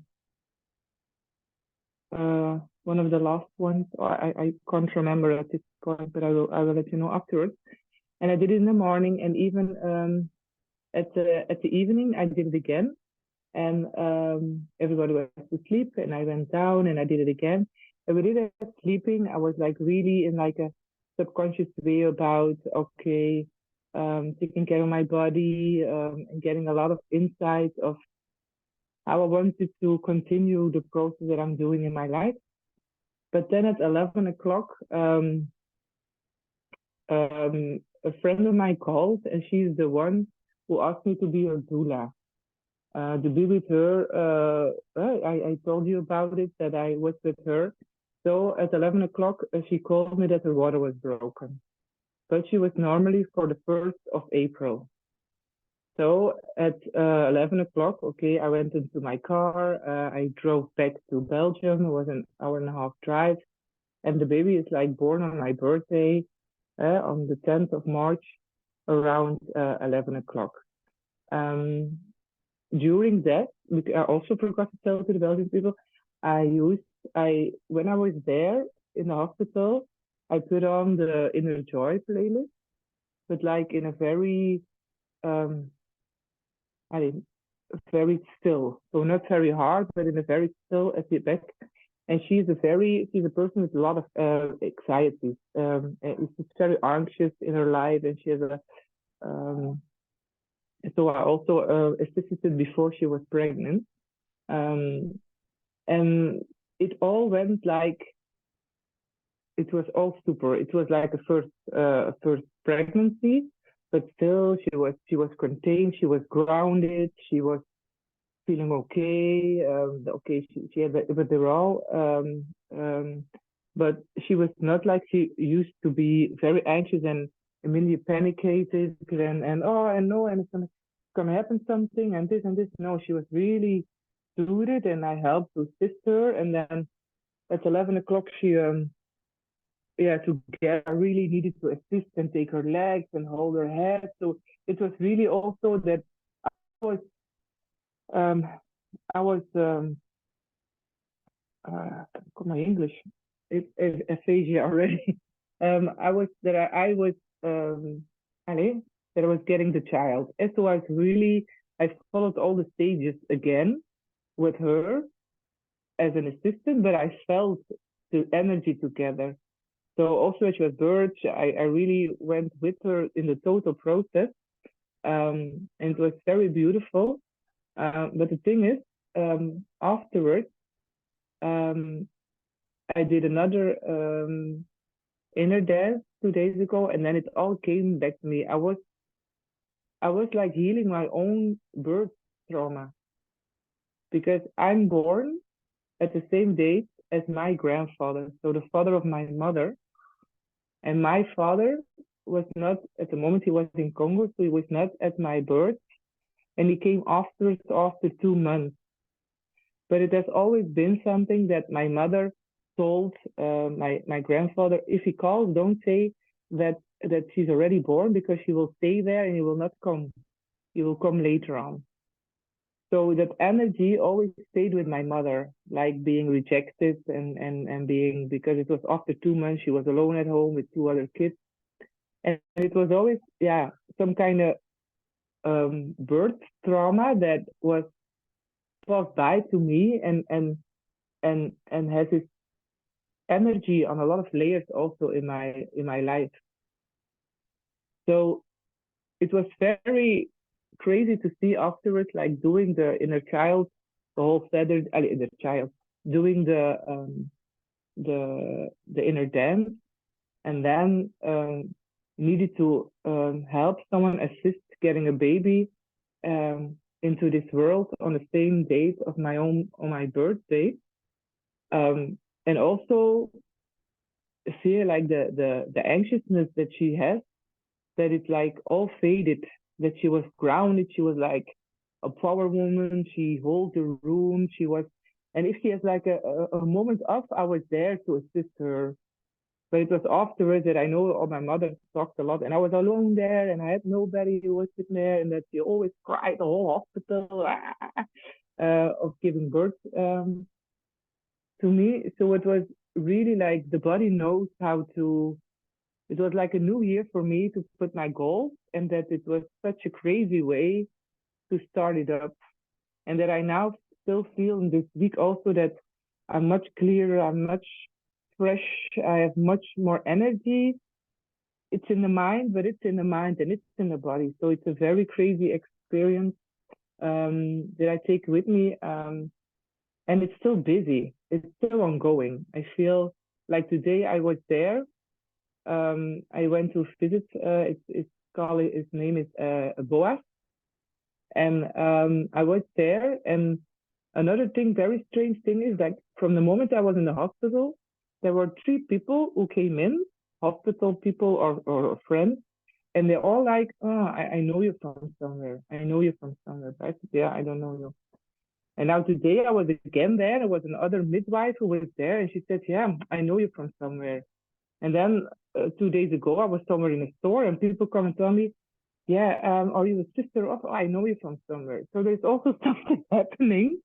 Is it like a dimensional thing that they recognize somebody in me, or? But it's like so often in like 1 week that it's like 7 people almost that I just see in strange places that are saying to me that they know me from somewhere. So it's also a question: is it like also like maybe a dimensional time thingy? Maybe, I don't know. So that's that. Next to that, this is experience 1, is that if we look back to the school system, that the main thing that I see now is that the kids more and more, all every week, they ask really about, can we please lay down again? Can we please lay down again? So it's so nice to see, even when I do it for 5 minutes, it is crazy in what kind of timelines they are. It's like they have a story like they were somewhere for like 2 weeks or something, but they just lay there for 5 minutes. So it's something that I'm still exploring more. Also the boy, which I gave the sleep playlist, who said like, "Oh, this is the most beautiful thing I ever felt in my life." I now give the playlist to his parents, and now he's sleeping with it every night, every night. And I asked him, like last week, like, "How are you feeling?" And he said, "It is crazy. I can sleep." And I said, "What do you mean?" Normally, I haven't been sleeping for so many years. I always wake up at 2 o'clock, 3, 4 o'clock. When I was then in the classroom at 10 o'clock in the morning, I was already so tired because I don't sleep. My mind doesn't go still. And now I sleep. I know what it is when people can sleep all night. So it's, yeah, the experience of the boy keeps on being so heartwarming. So yeah, I keep on doing that, and I will keep you posted on that one. Next, I give also the playlist to my sister-in-law, the sleeping playlist, like the REM playlist, because she is yeah, she has diagnosed of being bipolar, but also she has a very traumatic youth, and she started using it because she couldn't sleep anymore. She was in a very bad phase, she couldn't sleep. And she told me like, "Yeah, okay, Sandrine, is it normal? My sleep is much better, so I love it, but I keep on having those really crazy dreams about situations between in family related things, like from when I was younger. But it's like I'm conscious in the in the nightmare or in the dream. So I'm conscious there, and I'm there with all the rest. So I'm a bit like an extra person in the dream. Is it normal? So she's really reliving in a conscious way because she knows in the dream that it's a dream that she's in, but she's still there seeing it happening. So I was just wondering in what kind of phase is she already, or or what can I give back as a reply of what is happening? I'm now just there, like, okay, you're like, it's like transforming the tension in your body who's still there, and that you're like, how do you say it in English? That your body is healing, yeah, a bit like that. But I see that she is, yeah, she's also high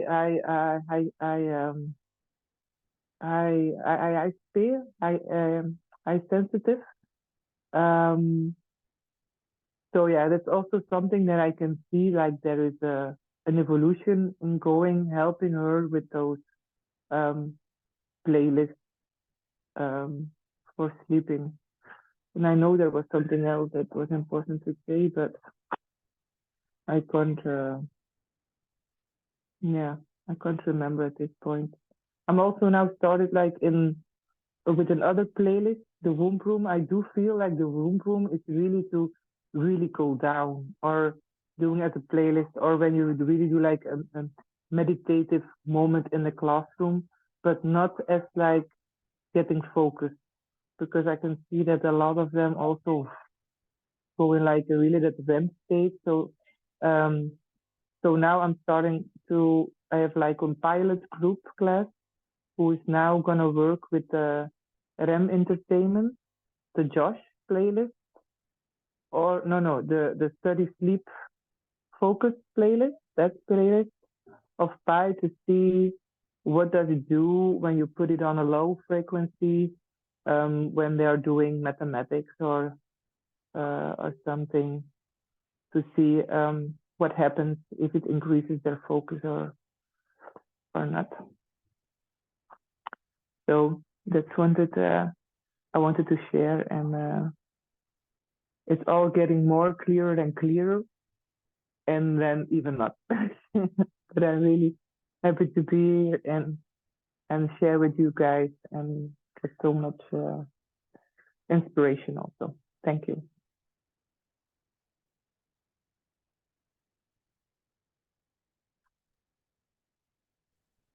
Thank you. Wow, I feel there's so much in your sharing. I really like this space of when something gets really mirrored back to us. Would it be like in the inner dance or an outer dance, like when we go out in the world, and then just kind of like a remembrance, but we see it to like in other people's, like what they're sharing with us. So like they're really holding that mirror, so for us to actually see that we're holding something in us. So kind of like sometimes other people know what it is that we don't know, and then they share from a space of not really knowing, but it resonates a lot with us, and there's this kind of like remembrance that kind of like is landing but not necessarily being understood right away. So there's kind of like this process of just like allowing something to be, and then it's like I shared before, it's like sometimes just in the future that we actually connect the dots backward to like the understanding doesn't come right away necessarily. Sometimes it just comes like with further experiences. So I find it very interesting what you're sharing, and there's really this space of observing what is present and understanding like the deepness of it, like how we could just allow some spaces and then they bring us where we need to go. It's super interesting, and I like how we slowly take our time to observe the playlist and what they're holding as well, and how much is through also the observation of the other bodies that we can understand what it's holding also for us, and through what processes people are going into. I really like your sharing. There's many things, maybe it comes back to me later, but I felt there was something else I wanted to share. So yeah, I think it taps also again into like this autonomy or this autonomous space. So yeah, it's really good to hear. Thank you, Sandrine, for sharing. Marie, if you wanted to share. Hi, can you hear me?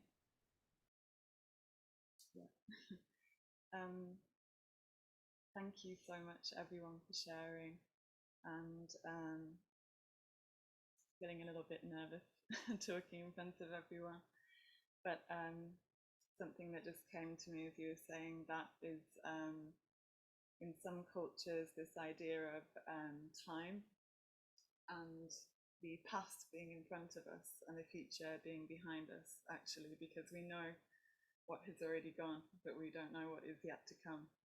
And I really wanted to thank you for, well, everyone for their sharing, but particularly what Tom was saying about the chaos and the structure of the UK really resonated with me a lot.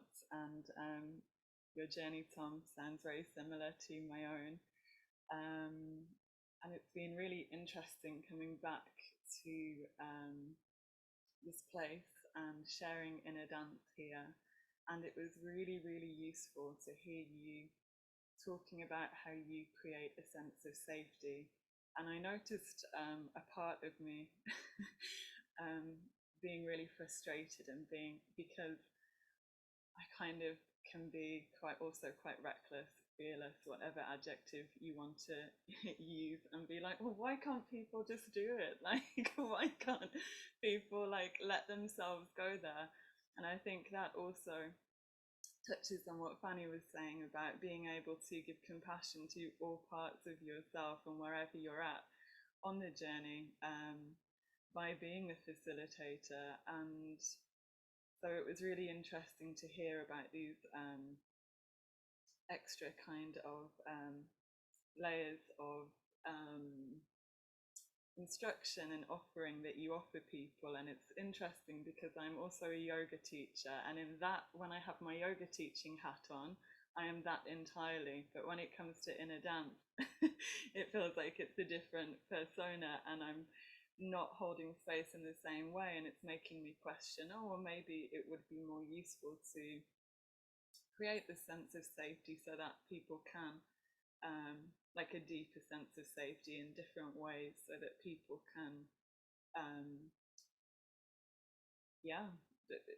feel held to go there in these spaces. And yeah, it's really beautiful. Another thing that really resonated was, I think your name was Sophie, I'm sorry if it was wrong, about your heart like expanding. A theme that's been coming up for me a lot recently with inner dance is like this kind of realization for me that inner dance is the literal embodiment of dancing with the flow of life, and like working with the Kundalini, the Shakti, the energy, this like thread of life, instead of being like passive, or instead of trying to force and to grasp. And for me personally, with inner dance, for the first year of doing it, I deliberately did not move my body at all.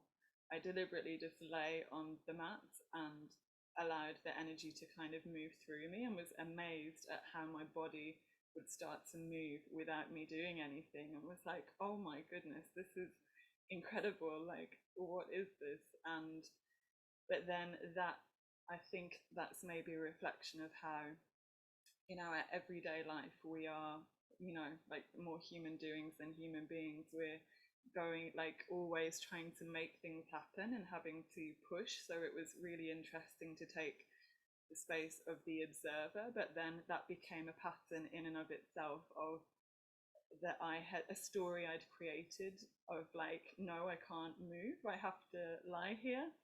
And there was one particular session where I felt my pericardium, the sac around my heart, start to loosen and open, and I started to hold on to this thread of energy and work with it, instead of just being a passive observer. And since then, it's kind of been this discovering and this process of learning to dance with this energy, instead of just letting it run through me and dissipate, or trying to force things and control. And what Tom was saying about language really, really deeply resonates with me. I'm noticing more and more how problematic it is, how communicating my truth, like honestly, requires such presence and embodiment, which can be incredibly uncomfortable and scary because it's vulnerable and the unknown. But yeah, how wonderful. And yeah, that's it really. Thank you. Thank you so much, Mary, for sharing. Tom, did you wanted to add something to this, or yeah, okay. So Christina, I'm just gonna go to Tom and then come back to you if Tom wants to add something. Thanks. Yeah, thanks, Fanny. Thanks, Maria, as well. Yeah, there was a few things I wanted to add actually around trust, and particularly language. One of the things that I got taught this by my ex-girlfriend was coming into inner dance. We can often, because there is a kind of an ambiguity about it, it's almost like we feel like we have to overextend and create this kind of spiritual framework that doesn't necessarily connect with everybody, but it's almost like the need to over explain. I think this is what I noticed with it a lot. It's like this need to over explain what's going on and fill in the gaps with a kind of a spiritual context. And it's difficult because we're trying to articulate something that is new. With like every time we're structuring something with language, we're trying to create new what would you say? It's like there's a newness to it, and language structures consciousness in that way. So there's a new container each time you play around with language. And I had this debate with my friend a while back. I stood up in a workshop and was saying that language, we try to put the cart before the horse when we have this really unsafe thing. We want to categorize it and like put a word around it and like wrap it in a word which really flattens the chaos of the unknown of the thing. And so I'd said and he's a poet, so he really didn't like this when I said like language flattens things, and he almost stood up and was like, "That's wrong." And you know, he's also right in a way that the right kind of language can open things up. You know, and that's much more where you'd find poetry that or like lyrical, musical, right-brained language that can and metaphors and things that start to open up vistas and point to certain things and allude to certain things and open up language, opening up a space rather than trying to tell you what something is, which is a much more hierarchical way of using language. And so thinking about all of this, this thing that my ex taught me about, it was when she did her inner dance sessions, in order to build trust, there needs to be authenticity. It's like authenticity is really, really key. If people feel like you're spinning off some kind of spiritual narrative and trying to impose a belief system on you, if they don't see the world in the same way that you see it, there's not going to be the connection that is going to I want to use the word engender. I think that's the right term.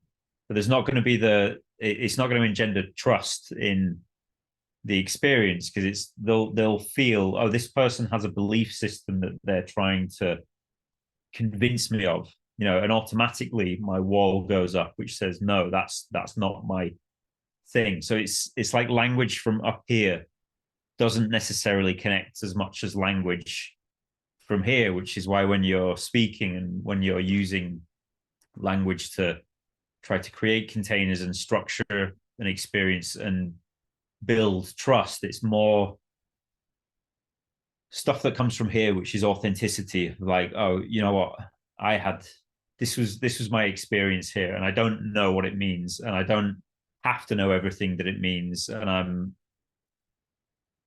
I noticed in myself where when I first started doing it, I was using spiritual context to put myself hierarchically in some position of expert. So I was still in the kind of the hierarchy paradigm of like, I know things that I'm going to top down disseminate to you. And I think what it really taught me, those experiences with her, was how you can actually, you know, your circular thing is like, well, I'm a human too. Like I have my stories, I have my stuff. I don't need to position myself as an expert and talk down from the top down.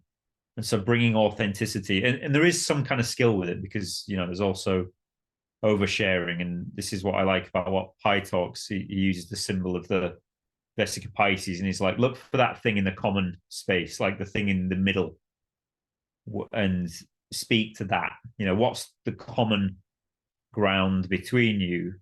You're bringing something that's authentic, but you're not kind of sharing the whole circle, because it's not all relevant. Like not everybody needs to know everything about everything that happened to you since you were 5 years old, or even younger. So I had to kind of learn to scale a lot of this back, because from going from somebody who didn't share anything to going to somebody who shared everything and almost like way too much, I had to kind of pull it back into the middle and think, well, what's actually relevant here? You know, what's meaningful to them and true to me? And where those two things met in the middle was really important. That will be the thing to share. And I could do that by tuning into my body and feeling what's the word that's going to pull things together in an integrative fashion, and simultaneously kind of open up a possibility, rather than what's the thing that's going to disintegrate and divide and create walls. And I found, probably a lot of you have heard of the NVC frameworks and the nonviolent communication style. And I remember speaking to Pi about this in Turkey a couple of years ago, and he was talking about the need to heal language, and the way that we use language very much is this kind of hierarchical, top-down, vertical axis, like better than, worse than.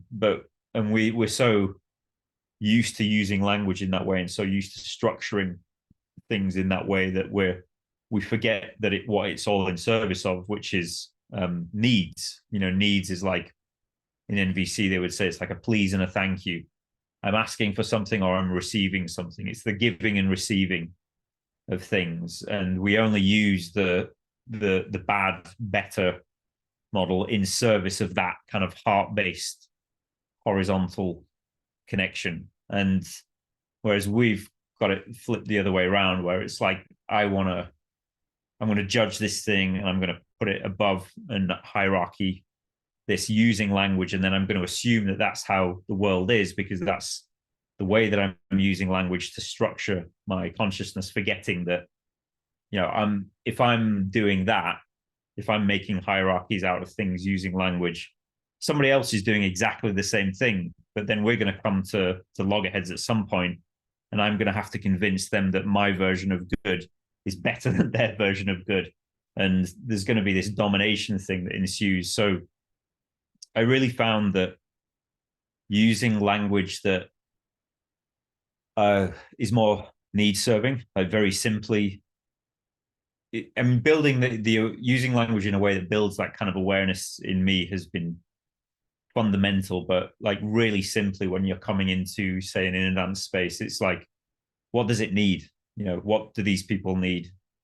What does the space need? It's not always going to look like the same answer, but just having that as a framework, like I'm going to do everything in service of needs, because needs are the life inside of me seeking expression. And so if I can ask that as I'm entering the room, entering the space, what does this space need? What do these people need? What do I need?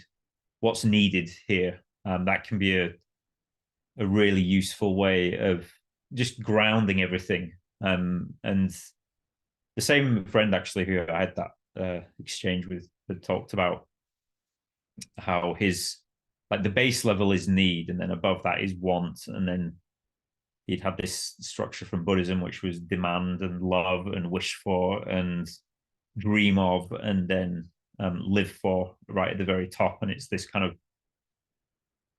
structure that relates to the chakras. So the base level is need. That's the level that you like connect with people on, and it just brings everything to the ground. It's like, what do you need? I need water. I need a hug. I need some space. I need something like that. And being able to connect there really helps add a kind of gravity to the situation, or almost like an anchor, which helps people paradoxically feel safe to go and explore these higher up or cosmic realms. It's like, if I know where the ground is and I can feel safe knowing where the ground is, I'm free to expand upwards. And that's, it's like that. Well, I was going to say there's a Jungian expression about a tree reaching roots needing to grow to hell before the fruits can reach to heaven, or something like that. But the hell part wasn't really what I was getting at. It was more just where the way up is down. If you can find where the floor is and find that kind of base level thing, that creates a lot of safety, it creates a lot of trust, and people are not, you're not trying to convince them of some paradigm that's up here that you understand and you want to maybe impose or impart on them.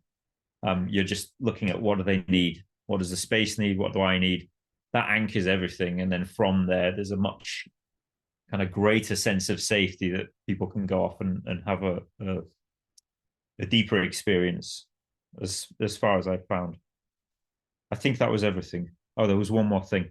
Another thing very quickly, apart from like the words and the words you use and the questions you ask with the needs and basing it around needs, another thing that I find really useful, so I work a lot with the body, but in embodiment terms, it's like looking at touch that creates safety and self-touch that creates safety. So at the beginning of a session, I'll often get people to take their right hand and put it on their heart here, and their left hand on their shoulder, and we'll walk them through saying that if things start to feel really unsafe, do this. Start to breathe in through the nose, into the belly, and extend the exhale. As you extend the exhale, it slows the heart rate down.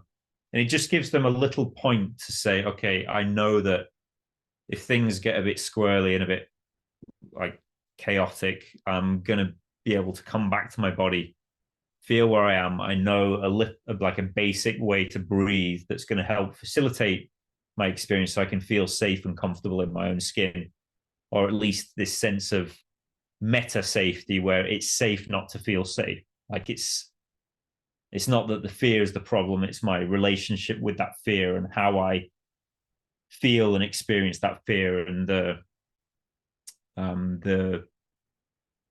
being able to feel safe, to feel afraid, and being able to feel loose and embodied, and like have an experience of that fear and maintain that sense of curiosity. And it is really where that, like, the point is. It's like, oh, I can do that. And as I remain present, like Fanny was saying, in that waking state while I'm having this unconscious thing arise, what was the word? There's like a kind of a co-activation of, I'm having this intense experience, but I'm deeply relaxed at the same time. And that's that kind of whole brain flow type experience that we're really looking for in this. So yeah, there is, when there is that practice with safety, feeling unsafe, or feeling safe to feel fear, then it allows a bit more freedom to have a kind of a rupture where you're creating a little bit of chaos, a little bit of deliberate chaos that's interrupting a certain pattern. And if you've ever seen like really good hypnotists and hypnotherapists working, or even magicians like the Darren Browns of the world, for those of you who know this guy in the UK, it's like they will take everyday patterns that people, everyday rails that people run along every day, kind of entrainments and circuits, and they will interrupt them. So like, for instance, a handshake, you go to shake somebody's hand, everybody knows what a handshake is, they know what to do, they've practiced it since they were young. They're going to reach in and shake your hand, and this guy would go, he would go in for a handshake, and then everyone's just in that unconscious pattern. He would say, and look at your hand. And then he would push it towards their face and say, and sleep. And they would fall into this sleep-like state. And it's like creating a rupture in a pattern that is well entrained in their bodies. But it maybe going off on a bit of a tangent about that. But I think it's more that you're the creating trust and building the trust with like that, the authenticity, the clarity, letting people, giving people a kind of a clarity and asking them what they need, like have these base level things taken care of. If people feel like that's all taken care of, they feel much safer to be able to have deeper ruptures and go off to explore this interdimensional space that we tend to facilitate in inner dance. So yeah, I think that was everything that I wanted to say, but thanks for letting me jump back in there for a moment. Thank you, Tom. Wow, this was really relevant and on point, I feel, adding to everything that was shared prior. So thank you for sharing. And you brought me to like, yeah, I just want to add on to like what you've added already. It's interesting if I come back to like language, how much if we go into like time and we go back in time where we started to learn language, like we started with sound and we started to like communicate slowly this way, and then we build up language slowly. So we didn't have as much like of a structure. So how was our brain at that time, and how was it being developed at that time, and how much language helped us to build up our brain structure and help us to like understand like how we came more from space to time, because it's with language that we had to actually put one thing after the other. So we had to go into this selection and combination that I talked a little bit beforehand. Like, so we were, I don't know, but I feel like we were much more into like a hyper priming, which is like experiencing everything at once. And this is the space that we go into a little bit more when we dive into inner dance, and that we experience sometimes when this is happening like in real life, or like outer dance, if I can say. And so direct priming is more like when we think about one thing at a time, and looking into like, even I like the example you gave about poetry, because like it still brings us to use so many we need to use so many ways around the meaning of the words to create metaphors and to create like images and sound, and like to bring all of this together and to create actually a story with it, with language, in that sense. And so going back to like the deconstruction of language and of like going into hyper priming and going into like this dialogue that is being created within the chaos that we're experiencing, we're also diving into like understanding that chaos has its purpose as much as structure has its purpose. So like holding both spaces, again, this kind of like pendulum that we're going into, where like language is held within hierarchy, like this top and low, and like always better or worse, like this dichotomy, or always this polarity being held. There's kind of like, now that we can see how language is structured, like it's structured itself, it happened in one swoop, it just like was there all at once at one time. And now we've been using it, and all of a sudden now we're actually going back into the structure of it, understanding it. And we understand that actually language can hold a big space of invalidating things. If something is better, then something is worse. So how is it that we can bring this to inner dance and understand, how can I hold the space, and like also a personal space, like a personal process to validate both things that are holding a hierarchy to each other, a top and low. Like how can we bring a space of understanding that everything is actually valid and it's not best or worse? So chaos or structure, both are good and both are holding something very profound. So we do need to go into chaos and we do need to go to structure. And these are just two examples. We can use any example, like masculine, feminine. We can use like the mind or the heart, you know, like bridging both of them together so it doesn't hold a hierarchy, but both can have their hierarchy at the moment that is needed to have it. And so kind of like holding all of these dialogues at the same time helps us to really bridge and come together. So yeah, I just wanted to add on this because it really brought me to reflect when you were sharing, and I think it's I think to allow ourselves to see the hierarchy makes us more I don't want to say like in control, but aware, and looking at it from the space of like, what is it that I can choose now to hold a hierarchy, but within a space that can allow like a validation to happen at the same time. So because we want to allow every experiences to be valid and not just to hold like a certain amount of like, you know, like bringing like only one thing is good, or one thing is like, yeah, just like valid in oneself. So that's bridging more like a wide array of diversity to exist, which is actually what nature is. Like diversity is so much there, and we are so much different, even though we're still like the same thing together. So yeah, thank you for adding this. It helped me to like bridge a lot of things in my brain. Anna Christina, would you like to share? Yeah, hi guys. I'm Christina. I'm from the Belgium group. I'm a little bit nervous, and it's so much to say, but I shared some things with my Belgium group, but I shared a thing just with Sophie. I wasn't ready to share with the group, and I still don't know if I'm ready, but I raise my hand, so I have to say something. Maybe I will say it, maybe not. But in my journey of inner dance, I started just a few months ago, in November, I think, my first inner dance session with Sophie. But I will always say to everybody in our group and to everybody I talk to, I feel a really strong connection with Sophie and with some of you guys. If I see people, I feel a strong connection. It's like I feel it in my heart.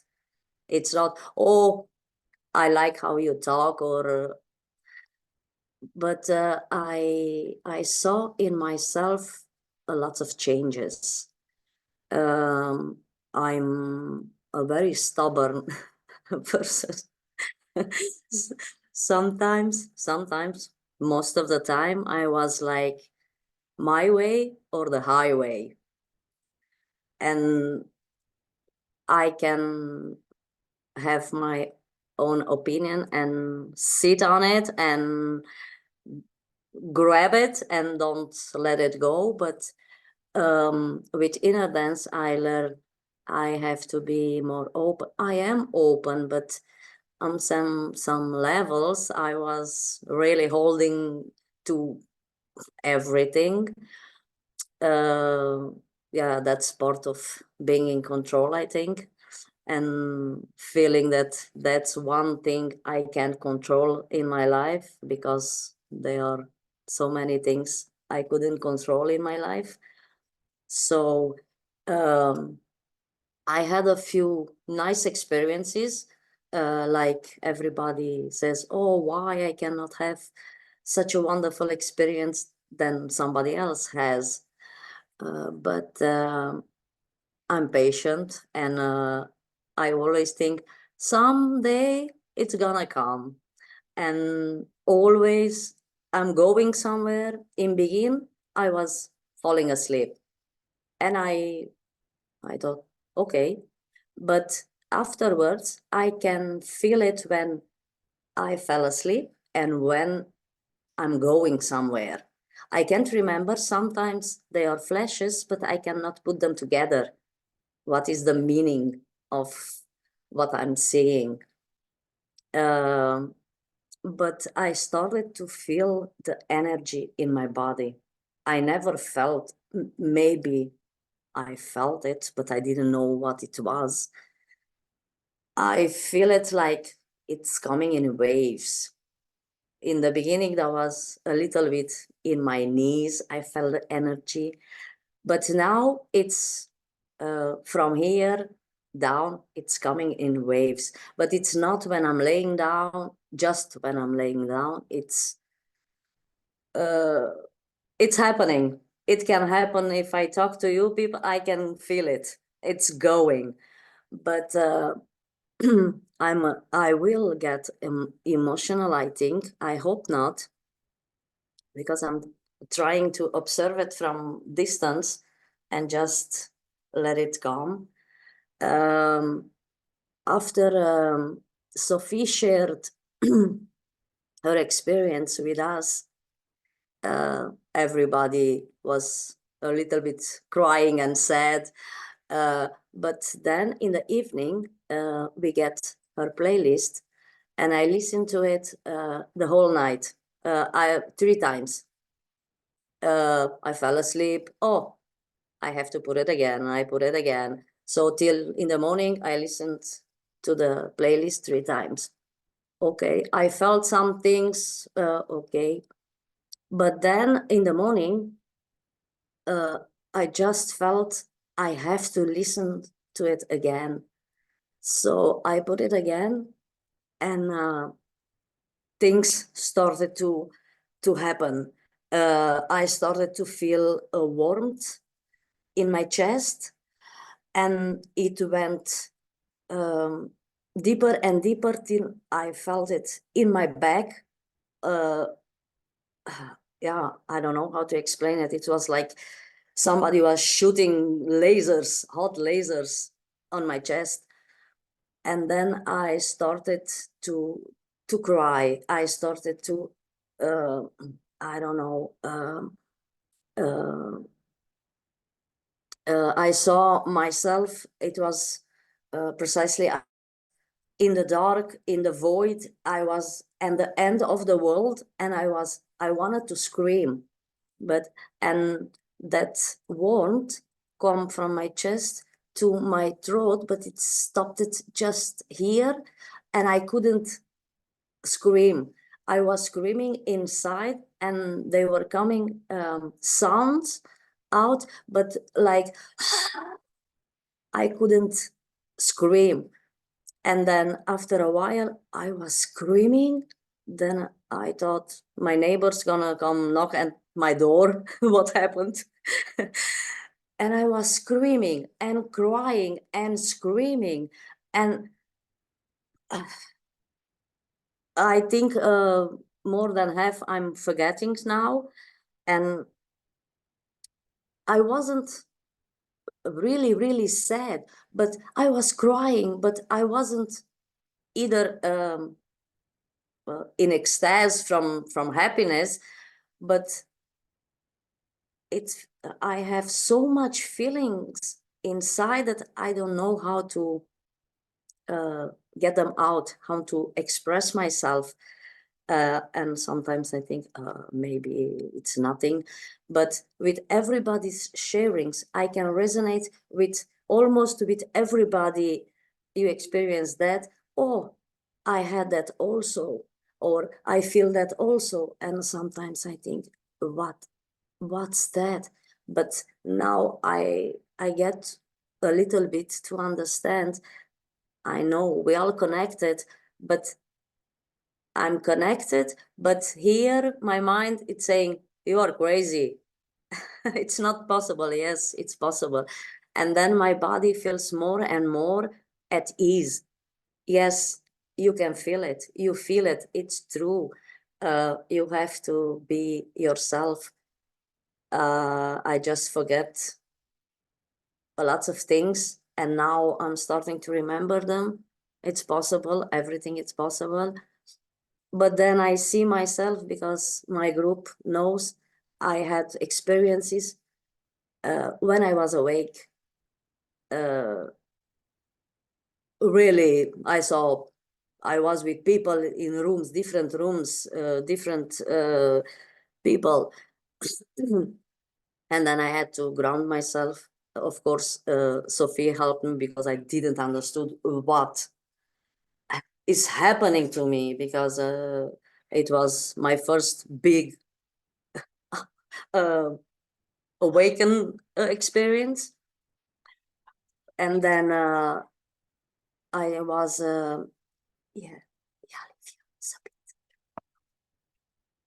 sorry, my daughter.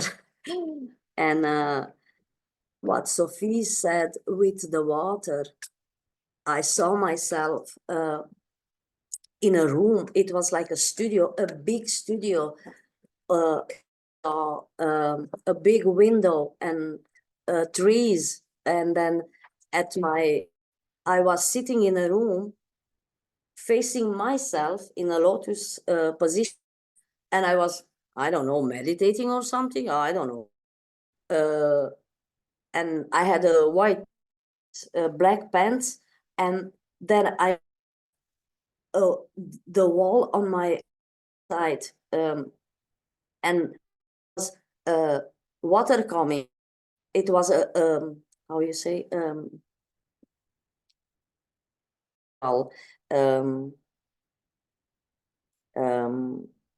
like a waterfall, and then it's changed colors, and then oh, I don't know, suddenly it was not just water coming, it was a glass, and it was after the glass the water. And then I saw a room with mosaics like in Egypt, blue ones and with forms on them, then a golden one, a golden wall with forms on them. It was so, but since then I'm so emotional. I always, yeah, I need to, it sits there in my throat. It's like I want to cry, I want to scream, but it's not because I'm mad or something, but it has to come out. Maybe it's gonna come, but for now, I'm so grateful for everybody, their sharings and their experiences, because they help me really put things together. And what you said, Fanny, things happened then I need to understand them now. And I think Sophie came in my life for a purpose. I'm really, I think that, because since I met her, there are things happening in my life, but in my body, not okay, I'm a little bit calmer, maybe I'm looking at things otherwise than I used to, but the things that are happening in my body, they are the things that I'm more grateful. And for everybody in our group also, their sharings, I don't know, I'm rambling here, so I will leave it here. Thank you for listening, and thank you for sharing, everybody, and hope to see you again. Bye.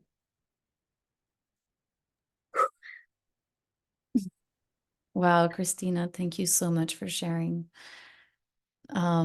There's so many things in your sharing.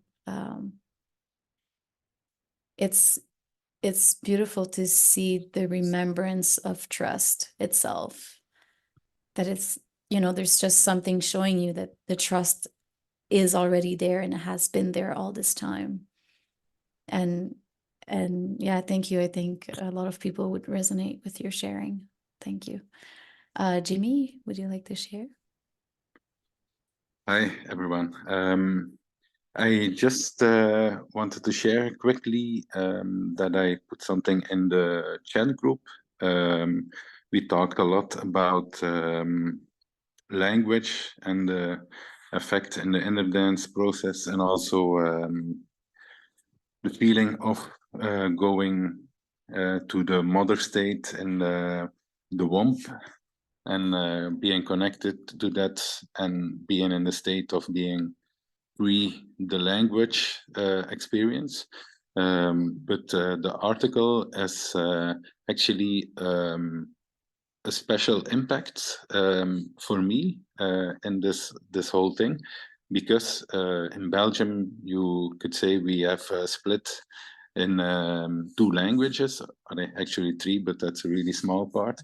But so a lot of people in the middle of the country are raised bilingually. So they are controlled by, for example, a father speaking French and a mother speaking Dutch, or a combination of both.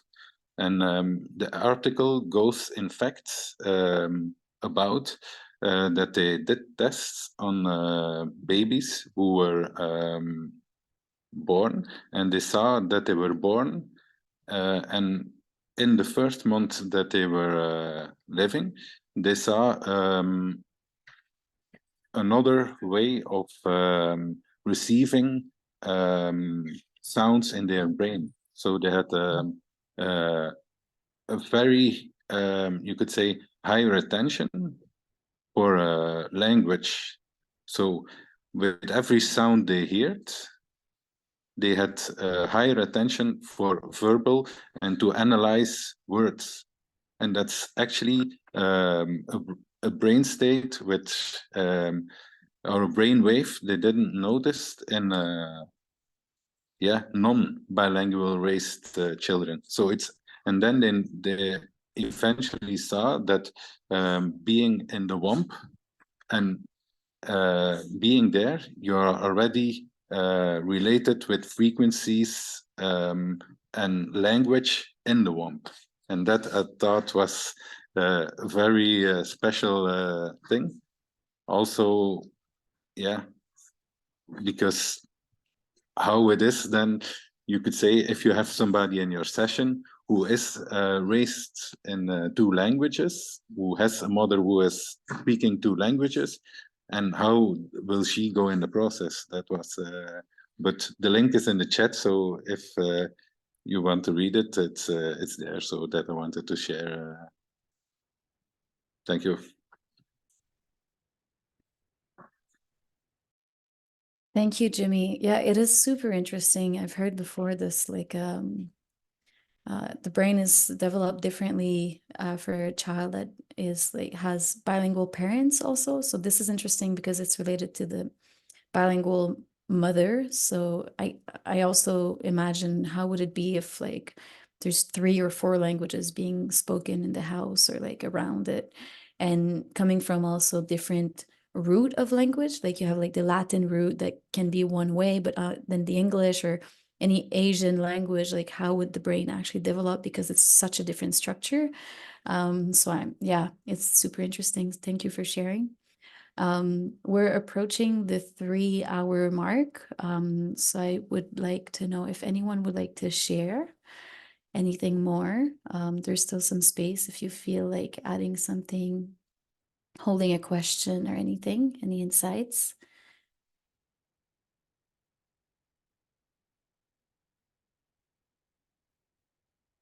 Don't be shy.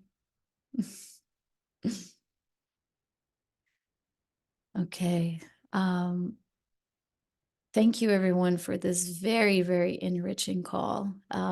Thank you for all sharings. Thank you, Tom and Sophie, for co-holding the call, and for everyone who had the courage to share also. It's not always easy to bring up our own experiences. They're all valid, they're all deep, they're all there.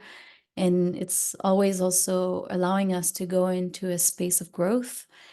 So before I shared like when we go into the process, we are kind of like going into the deconstruction. When we are listening, also, we're going into a deconstruction. And it's actually when we find back the words to like explain things, even if sometimes the story is not like held in this like properly or like, you know, in a linear way so much.